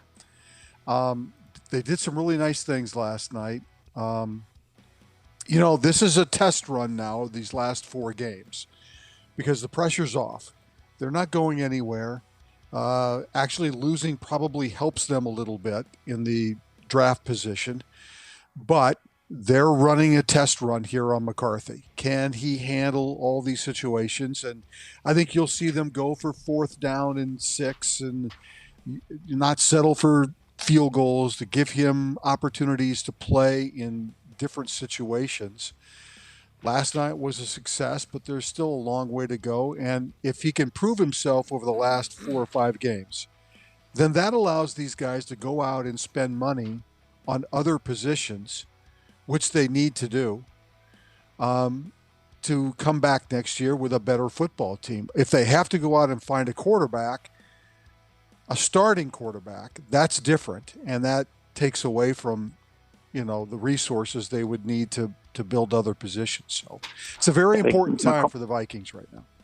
Yeah, J.J. McCarthy played well. I think the defense was better in the second half. I also don't want to take away from the fact that was I think it was the 8th game this season the Cowboys have given up 30-plus points. Their defense is historically bad. Oh. So let's see if, he can continue this over the last, 2-3 games of the season. But, if he wouldn't have played well against a defense like that, you'd have to have some real big red flags come up. But he did play well, so, give him credit for that. But sure. Let's take it with a little bit of a grain of salt, because that defense is literally historically bad. I don't think there's ever... They put up a couple of graphics last night that there's never been a team that's given up 30-plus points that many times in a season. Yeah, but Brad, they have played better since they made the trades. And so that's why they were in the position, Dallas I'm talking about, right, in the position to even have a chance to make the playoffs heading into the game last night. So they have played better. They were at home. This is easily could have been a game McCarthy could have, shrunk and not played well and not done good things. And I'm not sitting here and saying he's the future and he's a great franchise player. I don't think he is right now. But that's what the Vikings have to find out. They have to figure out, what are we going to do in the offseason? Right. And is quarterback a necessity? Yes, it is for a veteran to get a backup in here. Right. But do they need to go out and find a starter? And the answer is At least after last night, the answer seems to be no. Yes, the answer is yes. Did you guys? Did you See, hear I think the- he's done. I think he's done enough for this organization, meaning the guys who are in charge. I think he's already done enough to make them think that he is. Oh, Whether they're the so rest in of us love with believe him. it or not. Yeah, They're whether the rest of us believe it or not, I don't know. But I think for those guys, I think he's probably done enough. Here's also the thing. Oh, here we go. If the Vikings end up in last place in the division, which likely they will, their schedule next year is going to be the fourth. Is going to be against losing teams, right? It's Right. going to be a lesser schedule. That, you consider that for next year for McCarthy. So, I mean, that's a positive. I'm laughing. I'm laughing because I'm looking at the standings. There is a way that they don't finish last. If they beat Detroit and They're not Detroit goes in the toilet. Yeah. Well, Did you hear all the talk over the weekend about trading for Joe Burrow? That'd be cool. Yeah. Oh, that would be Whoa, so sweet. That would be amazing. Well, I've heard that, but then I look at the other side like, well, if this guy that we drafted is so great, why are we even exploring that? You have to give up on that idea. That's what they have to do. Yeah. They have to give up on JJ. I'd love it. And admit that they made the wrong decision. So Right. that was the Well, big rumor I heard all weekend long. Did you I hear don't about know, the? I don't know, Nick, if you have to give up on the idea. I think if a great offer comes along, it's not really giving up on McCarthy. It's taking advantage of an opportunity. I'll call to it whatever sign- you want, yeah. To sign a bona fide superstar in Joe Burrow. I mean, what think- will they have to give up? You'd have to everything. give up McCarthy plus a bunch of other things. Yeah. That was the big topic a few people brought up over the weekend. By the way, back to Patrick Mahomes hurting himself in yesterday's game. Loss prevention Jesus texted in and said there was a picture on Facebook of Patrick Mahomes being walked to the locker room. And the caption said, if you cheer for this, you're sick. Loss prevention Jesus says, well, then call an ambulance because I'm as sick as a dog. Sorry, not Here's an sorry. Here's an example of the Vikings schedule next year if they do finish last. They would play the Cardinals, they would play the Saints, they would play the Giants, they would play the Raiders, they would play the Titans. That I mean, could make to Randy's anybody point- look good. Mm-hmm. Oh my gosh, yeah. There's a chance for a quick turnaround next year. But you still got to play 6 games in the division against 3 True. teams that are bona fide playoff teams. Right. But all you have to do is Yeah. win 2 of those games and win the other ones, and you've got yourself a good season. And I think that once they figure things out here at the end of this year, it looks like they're going to move forward with McCarthy. So. Oh God, that's disgusting. Also, there are articles being written about, and we love this. We get a lot of this. Bringing back somebody. That's the reoccurring theme. Yes, that happens in Bringing Minnesota back all the Kirk time. Cousins. Bringing back Sam Right. Darnold. Bringing back Indiana Jones. So we can do this all friggin' day long. All friggin' day long. What else happened in yesterday's? Oh, by the way, speaking of Joe Burrow, it says here he reportedly cut off his own cast after he had toe surgery. Doesn't everybody do that? They can't stand having a cast on after a while. I thought so. And they saw it off in the garage after they've had 6 or 7 beers. Pretty much. I've never worn a cast, but I hear that it's miserable, and everyone ends up removing it before the doctors say so. That's what I've heard. Yeah, me too. You guys ever worn a cast, anybody? Never, thankfully. No. I had one that was removable. It was for my my hand. I broke my hand, and it was just one you could slide on and off and then wrap it with an ace bandage. So Burrow had some cute little toe surgery, and it says the doctors told him to keep the cast on until this certain date, but he cut it off himself so he could get back to working on football. I thought everybody cut their own cast off. I think part of the Joe Burrow conversation too is that he and Justin Jefferson played together in college. Oh And I yeah, think there's that connection Sure. too. And so I think I'm not saying this is happening, but maybe behind the scenes, at some point, Justin Jefferson might go to Kwesi and say, "Hey, might want to explore this a little bit. He's my guy." Sounds like Brad says it's happening. Brad says what's happening? Well, The Joe Burrow trade. there might be some smoke there. I like smoke. Let's inhale the smoke. 3 clubs yesterday put 40 points or more on the board: Jacksonville, Houston, and the L.A. Rams. Denver beat Green Bay. Brad was saying something last night about Denver going to the Super Bowl. They very well could. Right now they have the number one seed in the AFC, and they'd have home field all the way to the Super Bowl. I'd have no problem with that. Dolphins Steelers. They're 7-0 at home this year. Are they? Dolphins Steelers tonight on Monday Night Football. Big game for Pittsburgh. Former Pro Bowl center for the Buffalo Bills has admitted to, quote, violently pooping his pants during an NFL game. The funniest thing that I think I can talk about with putting names is in 2023, I was feeling a little under the weather, so I got 2 IVs, and they called ringer bags, so it's extra salt. And I'm in a play action pass in the fourth quarter, and I just deuce my pants quickly and violently. And I just run off the field. Violently. And they somehow know. And I go into the concussion tent, and I've had a bunch of concussions in my career, so my family's like freaking out. And then I come out, play a game later, and they called it a wardrobe malfunction. So if you ever see something that says a wardrobe malfunction on a report about a medical thing, that's someone who deuced their pants. That's interesting information. I wonder if they were wearing the white pants that day or not. You know? Oh, God. That makes it worse. Mitch Morse pooped himself. God, I bet you that happens more often than you think. Oh, yeah. Sure. Yeah. Oh, yeah. Mm-hmm. I mean, you don't have to be a professional athlete to your pants. Amateurs do it, too. Some people do it in backpacks. Some people do it into their backpack. But we're talking about legitimately letting it ride into your pants. I mean, you were able to open a backpack. Right, yeah. Amateurs do it sometimes while playing hacky sack. Wow. Hacky sack. Accidents do happen. Yes. Your friendly neighborhood garbage man, Jesus, just sent an emoji of someone raising their hand. He's been there. Ah, man. This Sharon Moore dude, the former University of Michigan football coach whose behavior has tossed his life into a trash can. Damn, there was a story that popped up over the weekend that was a lot of fun to read about, but eventually it was found to be a false social media story. Did you hear the fake story? Did not. It's entertaining. There's a lot of stories out there about this right now.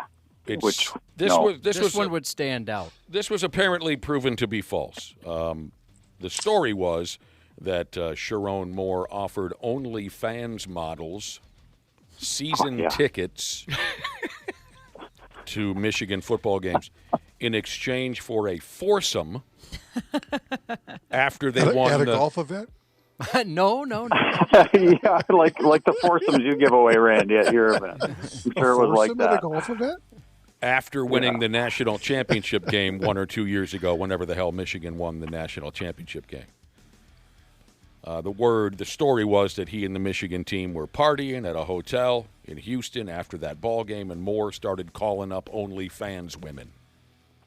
Specifically one, Mia, where is it, Josh? Sorority? Mia Sorority? Never heard of her. Sorority. Anyway, I guess it is true that Sharon Moore and this OnlyFans gal, Mia Sorority, have some kind of relationship, but the story of him calling around looking for a foursome was just some social media puke bag trying to make things worse. At this point, I kind of believe any story that came out. I think, oh, yeah, that makes sense. Well, a lot of people ran with it Right. because it was a former assistant of Mia's that put that out there, so Oh. they assumed she probably knows. Yeah.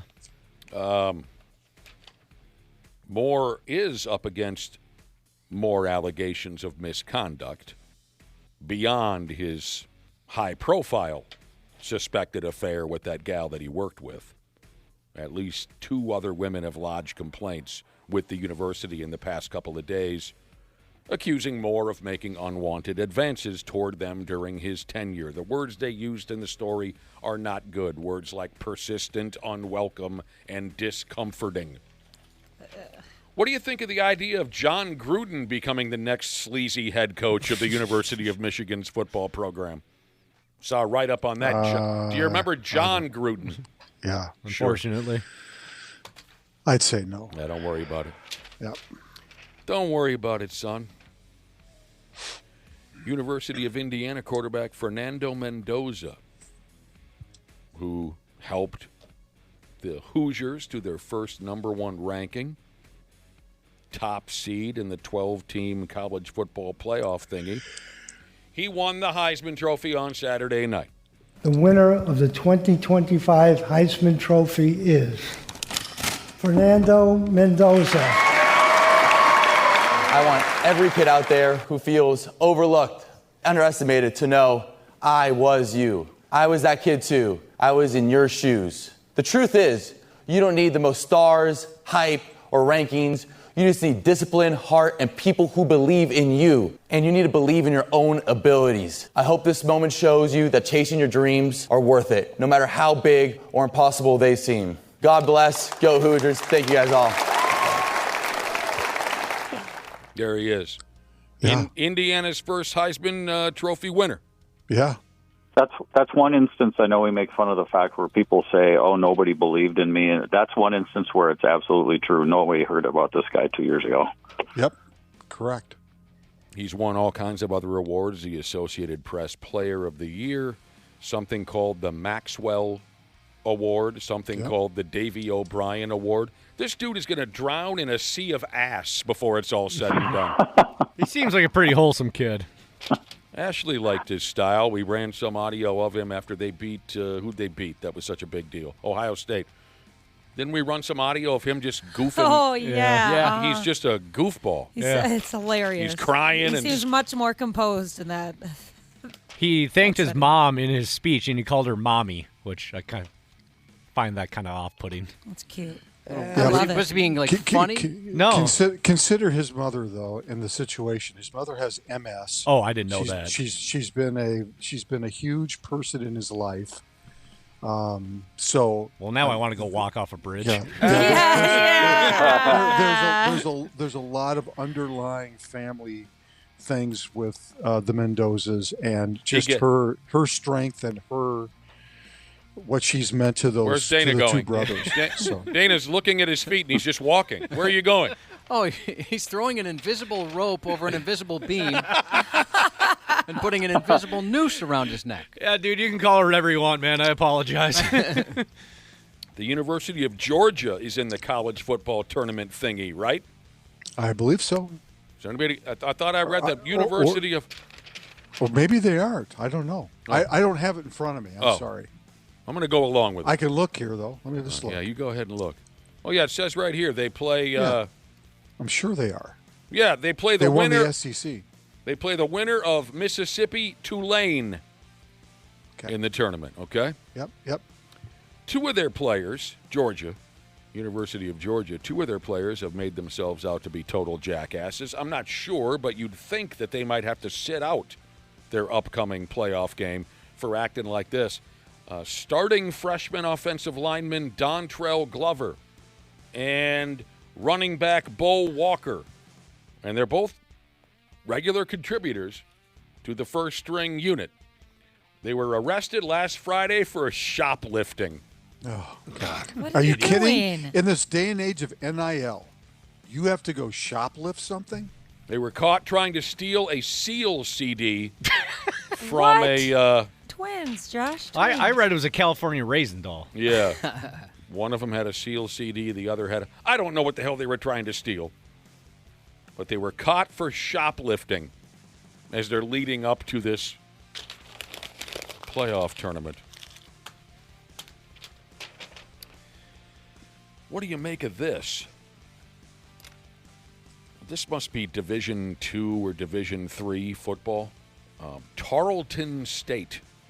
Never heard of them. Can someone? I think they're in Texas. Texas. What is it? D2? I think that's D. Whatever North Dakota plays. D2. It's D. Well, it's 1AA then, right? Yeah, because I think they that's what it knocked is. out North Dakota last week in the playoffs. The FCS? There it is. Yeah, it's something All right. like that. Okay. Yeah. They've got a running back, well, they used to, on Tarleton State by the name of Trey Page III. Wow, that's a cool name. They were playing Villanova the other day. Villanova was up 2 at halftime. And this Tarleton, that's the school. This Trey Page III officially entered the transfer portal at halftime. Had enough, huh? I mean, that's not the right way to go about it, is it? No. That's not a good look. No. Such a mess. Maybe do it on the bus after the game on the way back to campus. But don't you finish out the game for your teammates and the fans? He sent out a statement on social media at halftime saying he was all done playing at Tarleton State. Thanks, everybody. What? Awful. Goodbye. That's so odd. Yeah. What prospective coach is going to take a kid like that? That's just awful. Took a walk. That's hilarious. I love that. They have got to find a better way to do this. It's just not. It just is not a good thing. It's totally out of control. And one of the problems is that the college football season goes so long that there's got to be a reasonable amount of time for players to make a change so that they can get themselves into a different school, I'm assuming, by January, to leave one school and to start in January. Well, the problem is the college football season goes almost to February, which is, again, ridiculous in its own way, but that's part of the issue is just the timing of all this. So, what a mess. It works well for smaller schools, Division II and III schools, because they're not going to bowl games in December. But it's where it's a mess is with the Division I schools and the schools. Some of them are, not a lot, not as many, I guess I should say. But yeah, it's the whole calendar is off a little bit. Your point is valid. I mean, we see it even here, where you're trying to get kids into school in January, and that's why the portals will open as early as it is. Yeah, and for the Gophers, they're going to a December 26th bowl game or whatever. Well, right after the season ends, they've got like 5 guys declaring they're going into the portal. It's just like a lot more. How can you practice or prepare yourself when you've got guys that just decide after the season they're not going to be a part of it? It's just so stupid. The whole thing is it makes it so difficult. I understand. Also makes it difficult to be a good fan too, because you follow these teams, especially college, and then these guys decide before your season's even over that they're going to leave. It's just like, what? And for what? It's really not sometimes for playing time. It's because they're following the money. So the Pigs absolutely curb stomped the Boston Bruins yesterday at their home rink. Couple power play goals, 0 empty net goals, which I'm not able to say very often. The new guy. I love this. What a great deal. Got one of the goals. They've won 4 in a row. The Washington Capitals play here tomorrow night. Yeah, over the weekend. Hughes in. He scores! Welcome to Minnesota. Welcome to Minnesota. Over the weekend. You love the deal, Randy Shaver. Everything, and I don't know hockey that well, but everything I read is that both teams made out really well on this. The Wild got themselves a superstar, a legitimate NHL superstar, but they gave up a lot too. They gave up. Here's a good example of a general manager who drafts really well. Bill Guerin gave up 3 first-round draft picks, basically, players that they took in the first round. I mean, if you don't hit on those guys, you don't get the chance to make a trade like this, right? I mean, sure. If you don't do nobody your else job wants right, them then. Yeah. You don't do your job right, you don't get a chance to do this. And Bill Guerin not only gets to do it, but has the cojones to do it and make a trade and bring in a guy like Quinn Hughes. So here's the deal. All I heard over the weekend was excited comments. But then Josh brought up he heard some folks going the other way with it, and now I'm mainly getting negative text messages about it. Yeah, at first it was all very excited. But yeah, people were saying, well, shoot, I think we gave up too much for him, and if they don't win this year and he doesn't sign a longer deal, it was a complete cluster. I think he's going to sign a longer deal because he's made that pretty clear that he's open to doing that. And the reason why is the Wild is the only team that can give him a max deal in July after the season. So I don't think you make a deal like this unless you've had a few conversations with the agent before you make the trade and say, hey, is this guy willing to maybe play here? And obviously there's no guarantees, but if he's going to waffle or go, I'm not sure, well, then you don't make the deal. So Guerin says something really interesting, maybe not yesterday, but the day before, in that when you make trades like this, the players go for the good hockey. They go where the hockey is the best. Yeah, you may be living in Florida and it's 80 degrees. Yeah, you may be making more money. But if the hockey's not good enough, then the chances are you're not happy. And the point is, the hockey's really good here. It's a great hockey town, as we all know, great hockey state. And the team's really good. And Hughes is leaving a program that's really struggling, and he gets a chance to play in the prime of his career with great players in Minnesota, with a chance to take them to the next level. There's just a lot of really good things there. Yes. What I'd heard about him maybe leaving is that if he had an opportunity to play with his brothers in New Jersey. His two brothers are in New Jersey. That he might go do that. Oh. Well, apparently the Devils had a crack. But they have to put a deal together. Right. That's better than what Bill Guerin did, and they didn't do that. Nobody did. The Devils could have sent Vancouver the other two brothers and really threw a damn monkey wrench. Really? Wait a minute. As he's flying towards New Jersey, his brothers are flying to Vancouver. You mean I have to go to New Jersey without my brothers? Yeah. So in case you're totally in the dark, this Quinn Hughes kid is a past Norris Trophy winner, and that means you're the best defenseman in the league. The Pigs made a trade with Vancouver. For him, they had to send Marco Rossi. They had to send Liam Ogren. They had to send this new defenseman, this Zeev Buim, whatever the hell is it, talented kid out of Denver. They had to send them all to the Canucks in return. And a draft choice. But Hughes is a player. I'm certainly more familiar with Jack. You know, when people obviously we've talked about Quinn Hughes before on this program. We must have. He won the Norris Trophy a couple years ago. When the name originally came up, I said, well, don't you mean Jack Hughes? I can't, so it's not a guy who's really been on my radar. Mm-hmm. And we all even kind of shared that earlier. It didn't exactly make us fall out of our bar stools because we had to kind of go, oh, okay, that guy, Quinn Hughes has been with Vancouver his entire 8-year career. He currently leads all NHL defensemen this season in assists, in power play points. He's second among all defensemen in points. And think about that season. For a team that's in last place. He's made an all-star team once or twice. He'll supposedly be playing for Team USA in this year's upcoming Olympic tournament. So most Pigs fans are pretty pumped about the deal. But we have heard some people on the other side. Well, yeah, they gave up a lot. But that blue line now is pretty stacked. With Faber and Hughes? Mm-hmm. Faber, Hughes, you got to throw in Brodin, you got to throw in Spurgeon, along with solid goaltending. They're going to be tough. Yeah. The Pigs are going to be tough. They just have to stay healthy. That's going to be the number one thing. You could say that for every team, but certainly for the Wild. It was like when Luka Doncic got traded. Hey, Luka got traded. You mean Luka Garza? Well, he got traded too. No, Luka Doncic.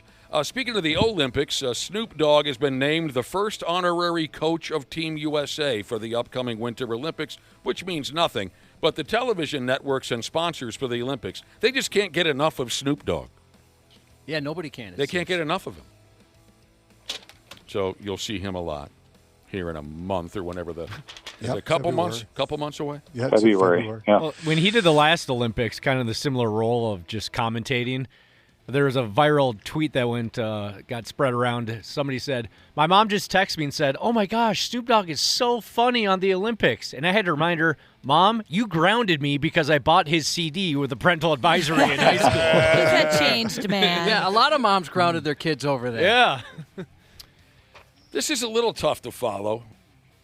A minor league hockey club out there in Wisconsin they dump gimmick after gimmick out there for every game in minor league hockey and minor league baseball to try to get asses in the seats. Here's the latest. A couple nights ago, the Madison Capitals of the United States Hockey League, they decided to play off of the absolutely hilarious online theory that birds aren't real, right? You know the theory? Yeah, birds aren't real. This is great. They're government robot spies, that whole bit. So they decided to – so for one night, to try and get people to come to their hockey game, the Madison Capitals switched their name to the Madison Surveillance Swans. And their jerseys had a big swan on it with a camera eye or something. I don't know. They're up on 93x.com if you want to look at them. Their surveillance. That's hilarious. Swans. Timberwolves and Sacramento Kings played some really bad basketball. Yeah, got your text. Oh, it was bad at times. I was ready to jump in. I think we could have put together 7 guys that could have played a prettier game of basketball in the first half than what the Wolves had going. But in the end, they pulled away and they got a 14-point win. No Edwards, no Connolly Jr. I'm hoping for more information on this because I'm kind of worried. Rudy Gobert left suddenly in the third quarter. For personal reasons. And his reason for bowing out of the rest of the game was reported as personal reasons. Diarrhea. Yeah, that might be it. See, I right away. Hope. Yeah, I hope it was just diarrhea because right away I'm thinking, oh, Christ, somebody died. Yeah. Mm-hmm. That's twice this morning, Dana. You've come off completely insensitive. Oh, he's stepping onto the imaginary stool again. Yeah. What if somebody died? Uh-oh, he's hanging himself with his mic cord.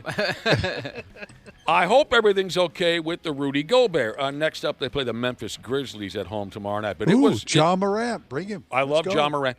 It was a struggle you might as well last night. stay. Keep him here if you want to. You know that I'd be fine with that. Nice. It was a terrible-looking basketball game at times. Yeah. So, but they made it out. They made it out alive. Ever since we had the discussion last week about Kobe White, I'm now paying attention to the Bulls a little bit more. This lost again the other day. They are out of the playoff picture right now in the East. Come on, let's make that deal. Oh. Let's get Kobe White. I like Kobe White. A couple of people are texting in saying that Rudy Gobert had a baby. What? I thought they already did. I thought they had a baby. You could pull an Anthony Edwards. Oh, yeah, maybe. There's the third insensitive Oh, comment gosh. of the morning. If he left every single You're time. on a roll, Dana. What did he say? Well, it could have been different baby mamas. Just because he just recently had a baby doesn't mean he didn't have somebody else I pregnant. thought he was married. Well, I guess maybe. Oh, my, yeah. I got a cousin who had 3 women pregnant in 1 year. That's My ridiculous. Yeah, he Ah, that's called the triple crown. This some bitch. Does he have any money left? He loves to bump. I guess so. My cousin. He loves to bump. Okay. I did not hear that this morning. I was still worried about Rudy. But people are saying that some female had his baby. I don't know who it was. His wife? I don't know. Oh, what else is going on before we take a walk here, gentlemen? Jorge Polanco, former Twin, terrific good switch for hitter. him. Great hitter, great fielder. Yep. Was the big hero for the Mariners. He was. This past playoff. He's. I feel bad for him. He's headed to play for the Mets. Well, he's going to replace Pete Alonso at first base for the Mets. Is he big and strong enough to do that, do you think? Well, probably Strong not guy. now, but he's making $20 million a year. Oh, so good I for think him. I think he's pretty happy. 20 mils, great. Yeah. I just 2 years, $40 million deal. Playing for the Mets always turns out badly for everybody. When you play for the Mets, things end badly. Well, they have lately. Yeah. They've invested a lot of money and have gotten little in return. Jorge Polanco. Solid player. Yeah. I always like watching him play. Do you see Sano signed with a Japanese team? What? He's going over to Japan. I thought we were going to get him to play some first base. Nope, he's going to go play in Japan. Good for him. He'll be at a Mr. Big tribute show by the end of the week. Pick a night. They're going to play there every night, sold out. Man. Unfriggin' believable. Okay. Yeah. There goes Miguel Sano to Japan. And finally, John Cena's gone ahead and retired from wrestling, huh? Sure did. He's all done. Was it very... John Cena has tapped out. Here is your winner by submission, Gunther! Ladies and gentlemen, tonight, professional wrestling destroyed sports entertainment. What does he mean by that? Who the hell's Gunther? Some big old strong dude who put John Cena in like 9 sleeper holds until he finally tapped out. What did Michael Cole say? What did he say there? Professional wrestling destroyed sports entertainment. What does that mean? I don't really know either. I was confused in the moment as well when I heard it live. Did you watch the match? Oh, of course I watched the match, yeah. Did you He cry? dressed up his dog. Yeah, I dressed up the dog. I dressed up in Cena gear. Yes, I cried, Ashley. Yes, my wife went to Denver intentionally because she didn't want to be around me during John Cena's final match. That's smart. These are all things that happened.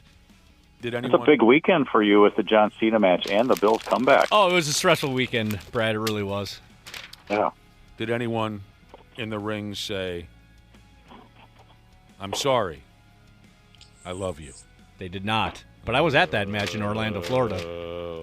It was cool. They had a bunch of old timers come out, like Undertaker and HBK. They all surrounded the ring and, gave him an ovation. He left his high tops and his armbands in the ring, in the middle of the ring, and he'll be back for SummerSlam then. No, he's not. I kind of wondered that. He's not coming back. You don't think so? No, I really don't. And he said it multiple times in many interviews that this is it. I'm not coming back. It would be unfair to the guys that are still wrestling if I were to come back and headline a WrestleMania because it would just take away all the attention and shove the card down. Everybody to go down the slot. He's not coming back. All right. Well, there you go. Can I make one little comment before we go? Of course. I just want to salute Paul Wiggin this morning. Paul Wiggin was the former Vikings defensive line coach from 1985 to 91. He was with the organization for over 40 years. Had a chance to be around Paul Wiggin for many years. He coached John Elway at Stanford. He is a National Football Foundation Hall of Fame member. He died on Friday at the age of 91.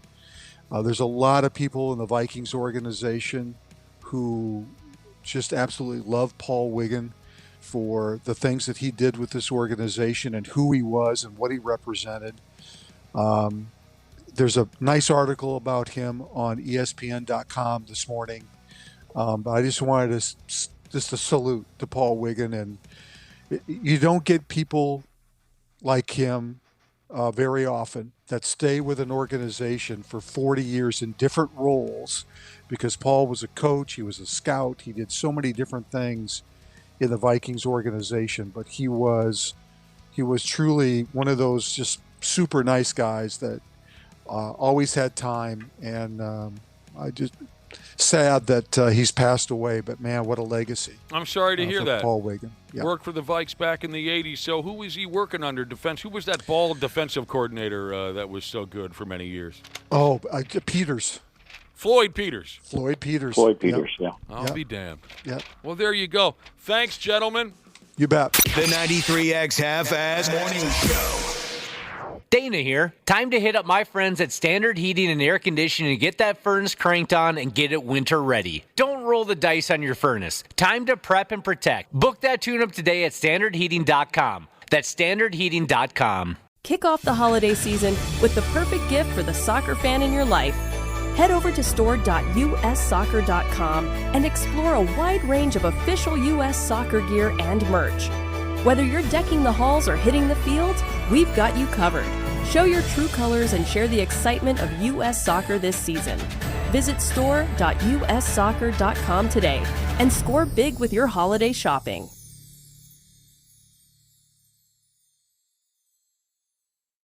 Get ready for The Rush with Max Crosby. You already know what time it is. All-pro defensive end Max Crosby takes you beyond the field with exclusive insights, real stories from inside the locker room. You could literally see us laughing, kind of chirping back and forth. This is The Rush. Buckle up. We talk about The Rush on The Rush all the time. Don't miss the behind-the-scenes moments and interviews everyone's talking about. We appreciate you guys. We're going to keep feeding you all the content. Follow and listen on your favorite platform. Here we go. Dr. P. Jesus. The 93X Half-Assed Morning Show. Excellent Absolutely terrific. It's 8:29. We're back here on the 93X Half-Ass Morning Show. We appreciate you listening quite a bit. We've got one of our closest bros here to help us bring this pig the rest of the way. It's Dr. Damn P. Jesus, a real doctor and all that. If you have a question, you can reach us by text message at the number 651-989-9393. Hello, James. Hello. Good How to be you here. been, man? Doing well. Surviving the early winter cold snap. Yeah, bit chilly. You're The right. last couple of days were brutal. They really have been. Oh, yeah. Absolutely brutal, but it's over, at least temporarily. Yeah. Things will be. Let me ask you something selfishly. I know we've got listeners who have Please. texted in, and we want to get to as many questions as possible, but selfishly, I'd like to ask you, can concussion symptoms be seen in the eyes? I thought that's where they started. When they check the... Yeah, they check, right? They put the little flashlight. Yeah, I mean, you basically you can check pupillary reflexes, which is it's always the eyes. I mean, basically, if your pupils aren't reacting normally, you have a bad head injury. Okay, So- well then look at Cubby and look into his eyes because he was motorboated hard. I was attacked on Friday at Rick's Cabaret. Boobies. Everything went It was well. an orchestrated attack. There were a bunch of people. Some bad actors paid a dancer to come over and attack my face with her breasts. We had a wonderful time at Rick's Cabaret Friday. Wow. And we can't even begin to thank our listeners Yeah. for the amount of toys they brought, for the good times they brought to us Friday at Rick's Cabaret. But there was an incident. And that incident was Josh being motorboated so hard I thought you were going to come out of your chair. You looked like a boxer getting just punched around My in the face corner. was a speed bag, and right. she attacked it like 6 times. Dr. P, they were not real. I was going to say, what were they filled with? They were quite large. They were quite large, not real, which adds a little bit of punch, right? God, I'd love to see a slow motion video of that. Oh, like a gif of Josh getting motorboated. And I was just curious if you saw anything in his eyes that would lead you to believe that he has any kind of head trauma. I'd have to go over closer. Okay. Can you follow my finger? There it goes. Yeah. Dr. P. No. I mean, pretty much if you have a concussion bad enough that you're having pupillary reflex problems or extraocular motion, Right. You did the limitations. side-to-side finger up and down. I mean, that means you've got like a brain injury. I did vomit. You really did? Was that no?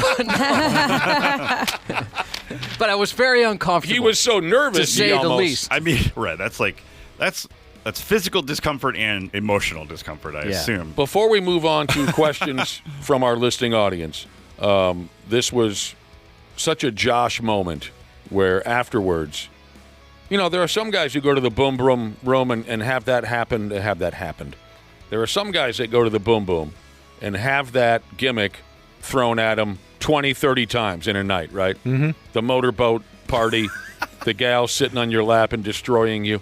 Most of those guys don't think anything of it.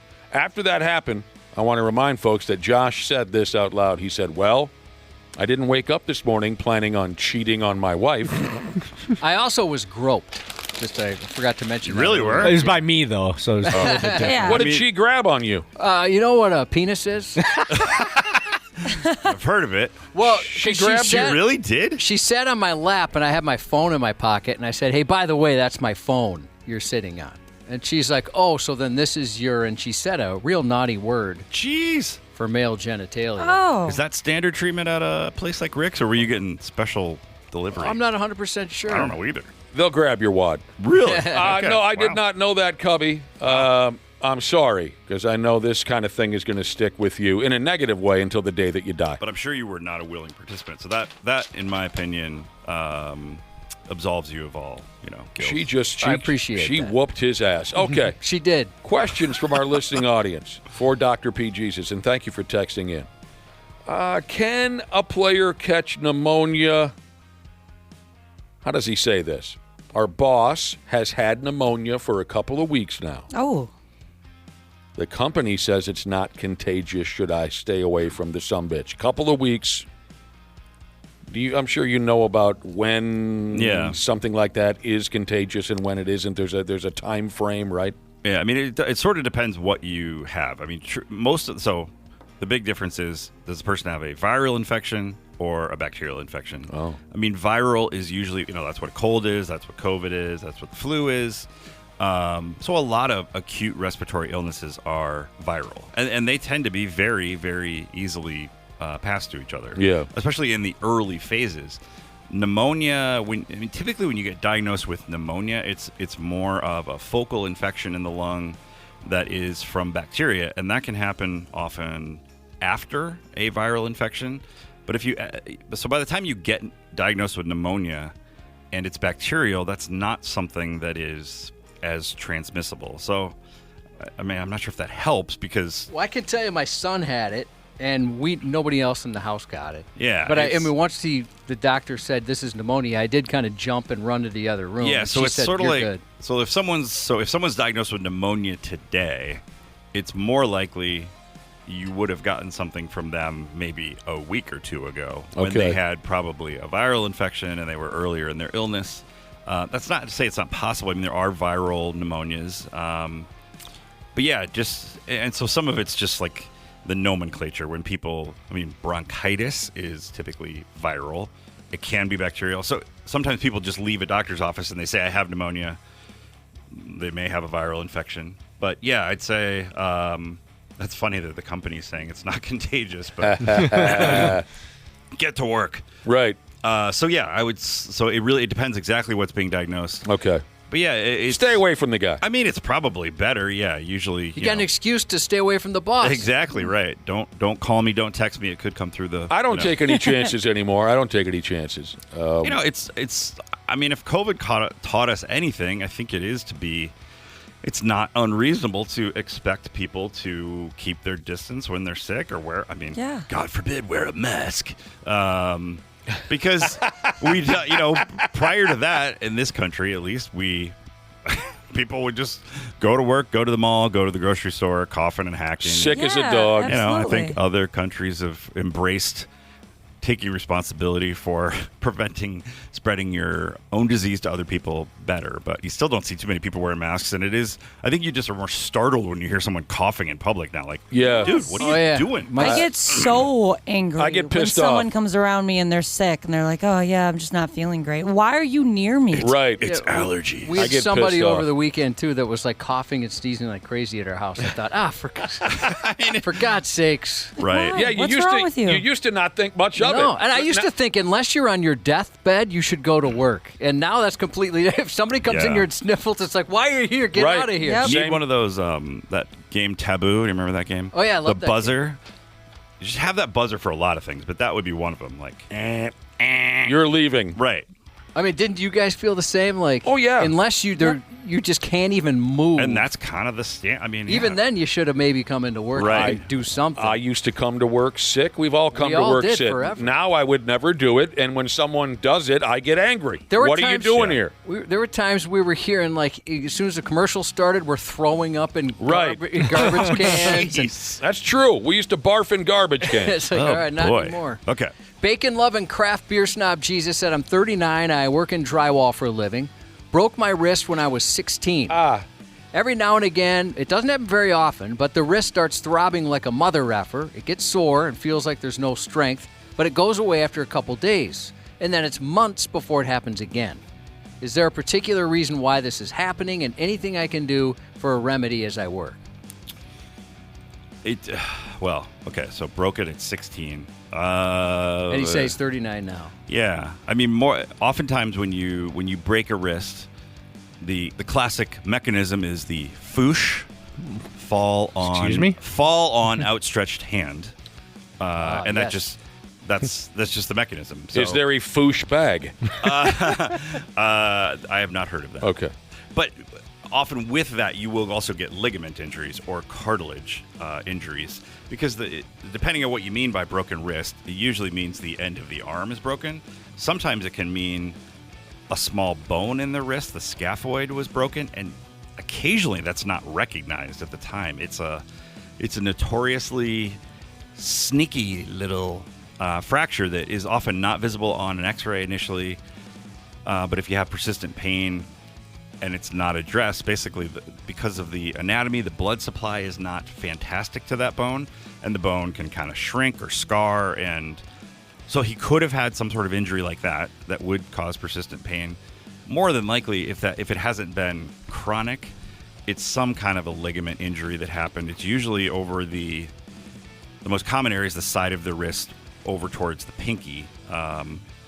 It's called the triangulofibrocartilage complex. TF. You can mispronounce these names. We wouldn't know. Yeah, we wouldn't know. That's why we usually call it the TFCC. But it's just a complex of ligaments and cartilage that, the wrist is two rows of bones that have unbelievable amount of flexibility. So I'd say if it's something that intermittently bothers, it's probably not that old scaphoid injury because that usually causes more chronic pain. He did say he broke his scaphoid in that same wrist 8 years ago, but it started happening before he even broke that. Okay. Oh, wow. Jeez. Okay, so that wrist is taking some abuse. Sounds that way.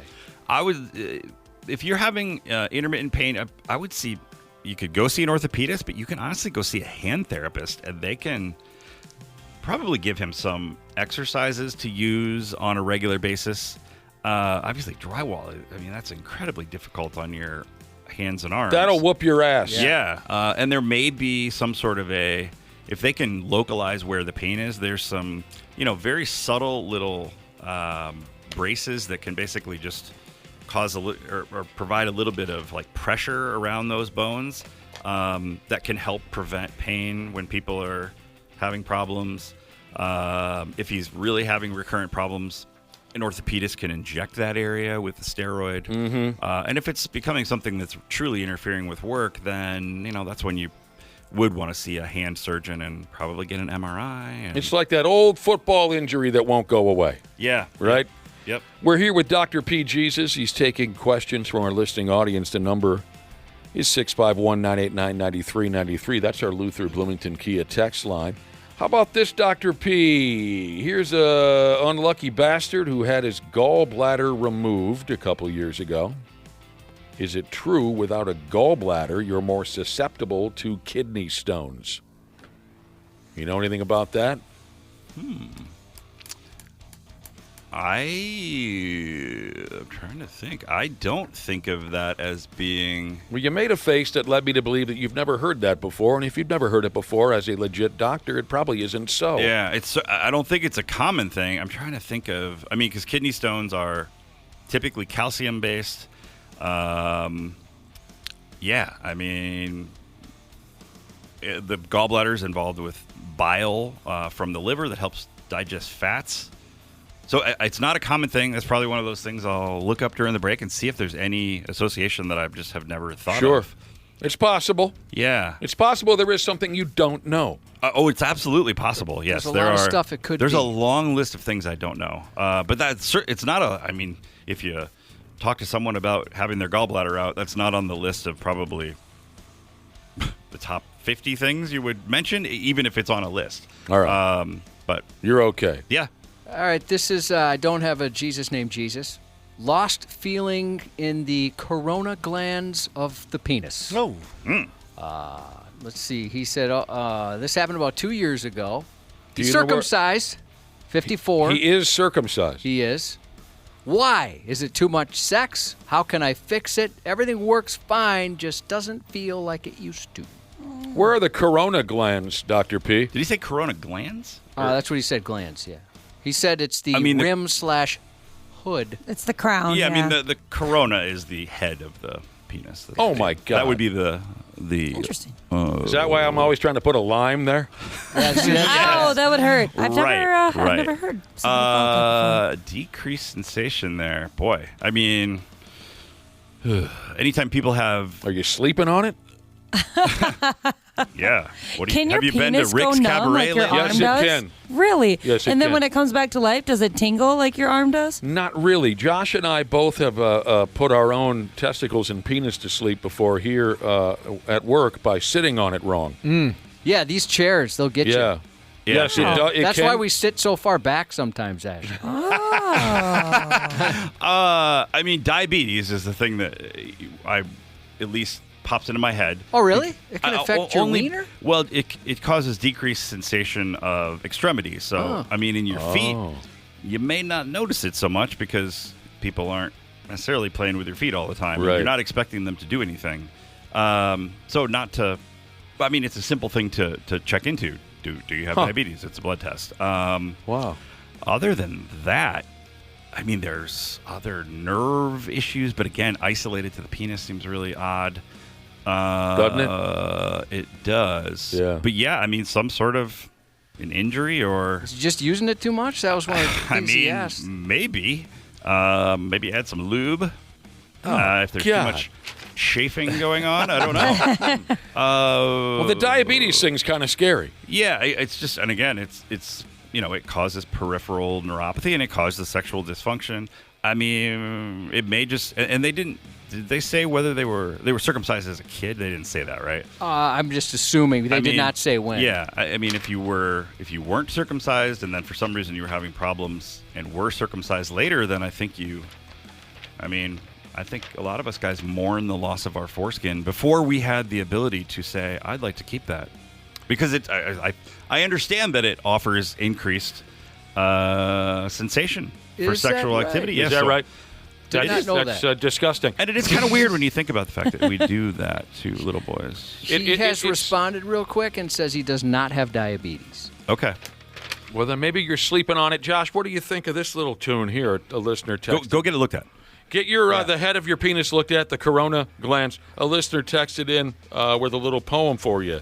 Yankee, Yankee, pull, pull, yank, yank, pulley, pull, Yankee, Yankee, pull, pull, my corona. We'll be back. The number is 651-989-9393 if you have a question for Dr. P. Jesus. More with old James here when we come back on the program. Hi, everybody. Dr. P. Jesus, welcome to the Half-Assed Morning Show. 93X. Yeah, I hear you. About ready to wrap this deal up, but not before our guest, Dr. P. Jesus, handles a couple more questions from our wonderful listening audience. Let's see where we can go next, Dr. P. Oh, this guy's telling a joke. You want to hear the joke? Sure. I had a sore shoulder for months. I went to the doctor to get it checked out. He told me to quit masturbating. I said, is that what's hurting my shoulder? He said, no, you're in my waiting room. Quit masturbating. Nasal spray addiction, is that a real thing? How do I kick nasal spray addiction? Yeah, Afrin addiction. But I wouldn't say it's not addiction in the same way that tobacco and, heroin are, or other things like that. Afrin is a decongestant, and it can help if you use it for a short time. If you've got a cold and you're really congested, sure, it shrinks the blood vessels in the nose, and so it can give you some more or improve your breathing. Yeah. But there's a rebound phenomenon that's pretty well understood. That if you squirt the stuff in there, the blood vessels shrink, then they go back to normal. If you keep doing that, basically, instead of just going back to normal, they get bigger than normal. And so you actually increase the amount of swelling, which means you tend to keep using more Afrin to try to decrease the swelling. You think it's helping. It's actually... And it may help briefly because it's shrinking them again, but it's actually building up this problem. I've never heard of that. Are any of you folks hooked on nasal spray? No, I hate that stuff. Yeah, I don't know whether... I think it used to be... Scares me. It used to be probably a bigger problem before there were good allergy treatments. So fall allergies, ragweed causes massive nasal congestion, but now there's steroid nasal sprays, which decrease the inflammation in there, not by shrinking the blood vessels, but just by decreasing inflammation overall. Those you can use every day, and they don't cause a rebound phenomenon. So and those have been over the counter now for maybe 10 years, 15 years. So is there a pill this guy can take instead of the nasal spray? Well, that's okay. To get off of, if you've been using Afrin for a long time, it can be challenging, but I think using a steroid nasal spray is at least a way to start helping shrink that tissue without... So things like Flonase is sort of the most commonly known one. Again, over the counter, that you can use a couple times a day. If it's been a long time and it's been a major problem, it probably is good to talk to a doctor because they might even want to give you... I don't think I've ever truly helped someone get past a major problem with it, but it might be a course of oral steroids to shrink that inflammation. Okay. And you got to get away from Afrin completely. I mean, are people like losing their jobs and they're on a street corner huffing nasal? Yeah, I'm picturing like a Target shopping cart filled with this stuff. I think you just have to use it more and more. So you might be going through it fast, and you're getting very minimal relief from it. But again, it doesn't make you feel living in a motel room for months. Just that would be a fantastic empty bottles movie. all around your bed. Right.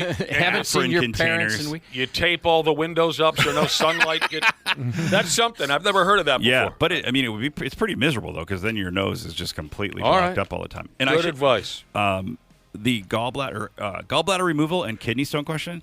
That's an interesting one. So a guy earlier said, go ahead. So we were asked, does having your gallbladder removed increase the risk of kidney stones?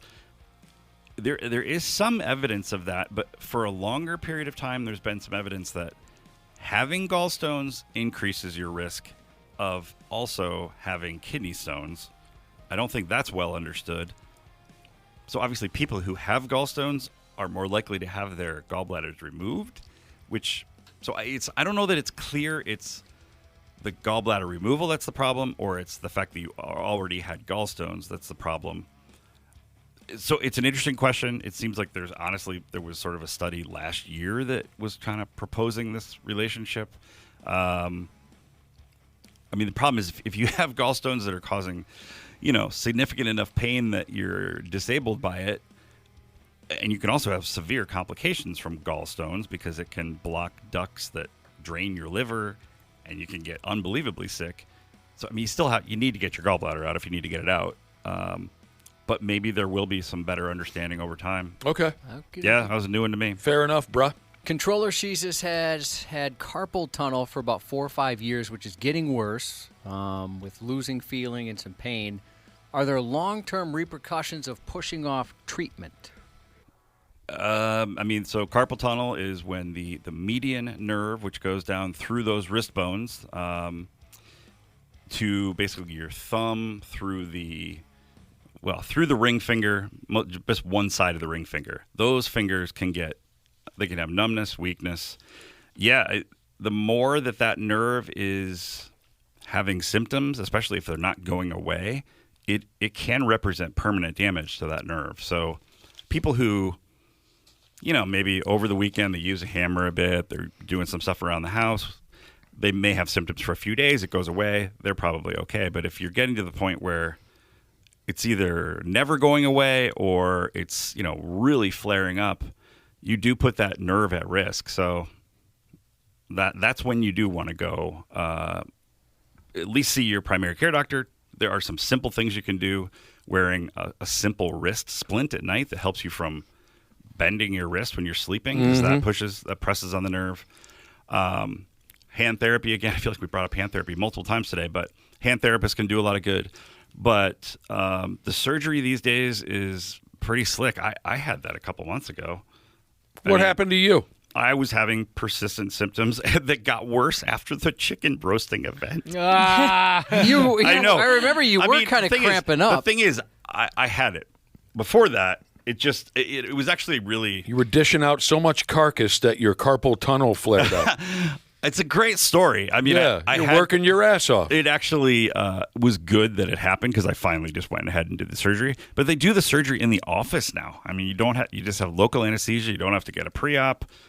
They put local anesthesia in. They do the surgery. It's a little weird because they're making an incision in your hand, but it's pretty slick. You can barely see a scar. So it's very treatable if indeed you are to that point. And you just don't want to delay it so long that those fingers don't feel right or work right the rest of your life. That's not good. Sounds miserable. Yeah. You got it done, Dr. P. Woo. You absolutely got it done. It always goes so fast. You got us through. It really does. You got us through Monday, day one of our Christmas Ultimate F-Off week. That's awesome. Yeah. We appreciate your time, glad man. to be here, as always. Thank you. Take care. Happy 65th to Craig in Superior, Wisconsin. And today's Smooth Vanilla Jesus is Friday, so we wanted to send a couple of early shout-outs to a smoking hot wife, DVS Jesus, who's got a birthday on Thursday, and then happy birthday to Smooth Vanilla Jesus on Friday. The 93X Half-Ass Morning Show. Dana here. Time to hit up my friends at Standard Heating and Air Conditioning to get that furnace cranked on and get it winter ready. Don't roll the dice on your furnace. Time to prep and protect. Book that tune-up today at standardheating.com. That's standardheating.com.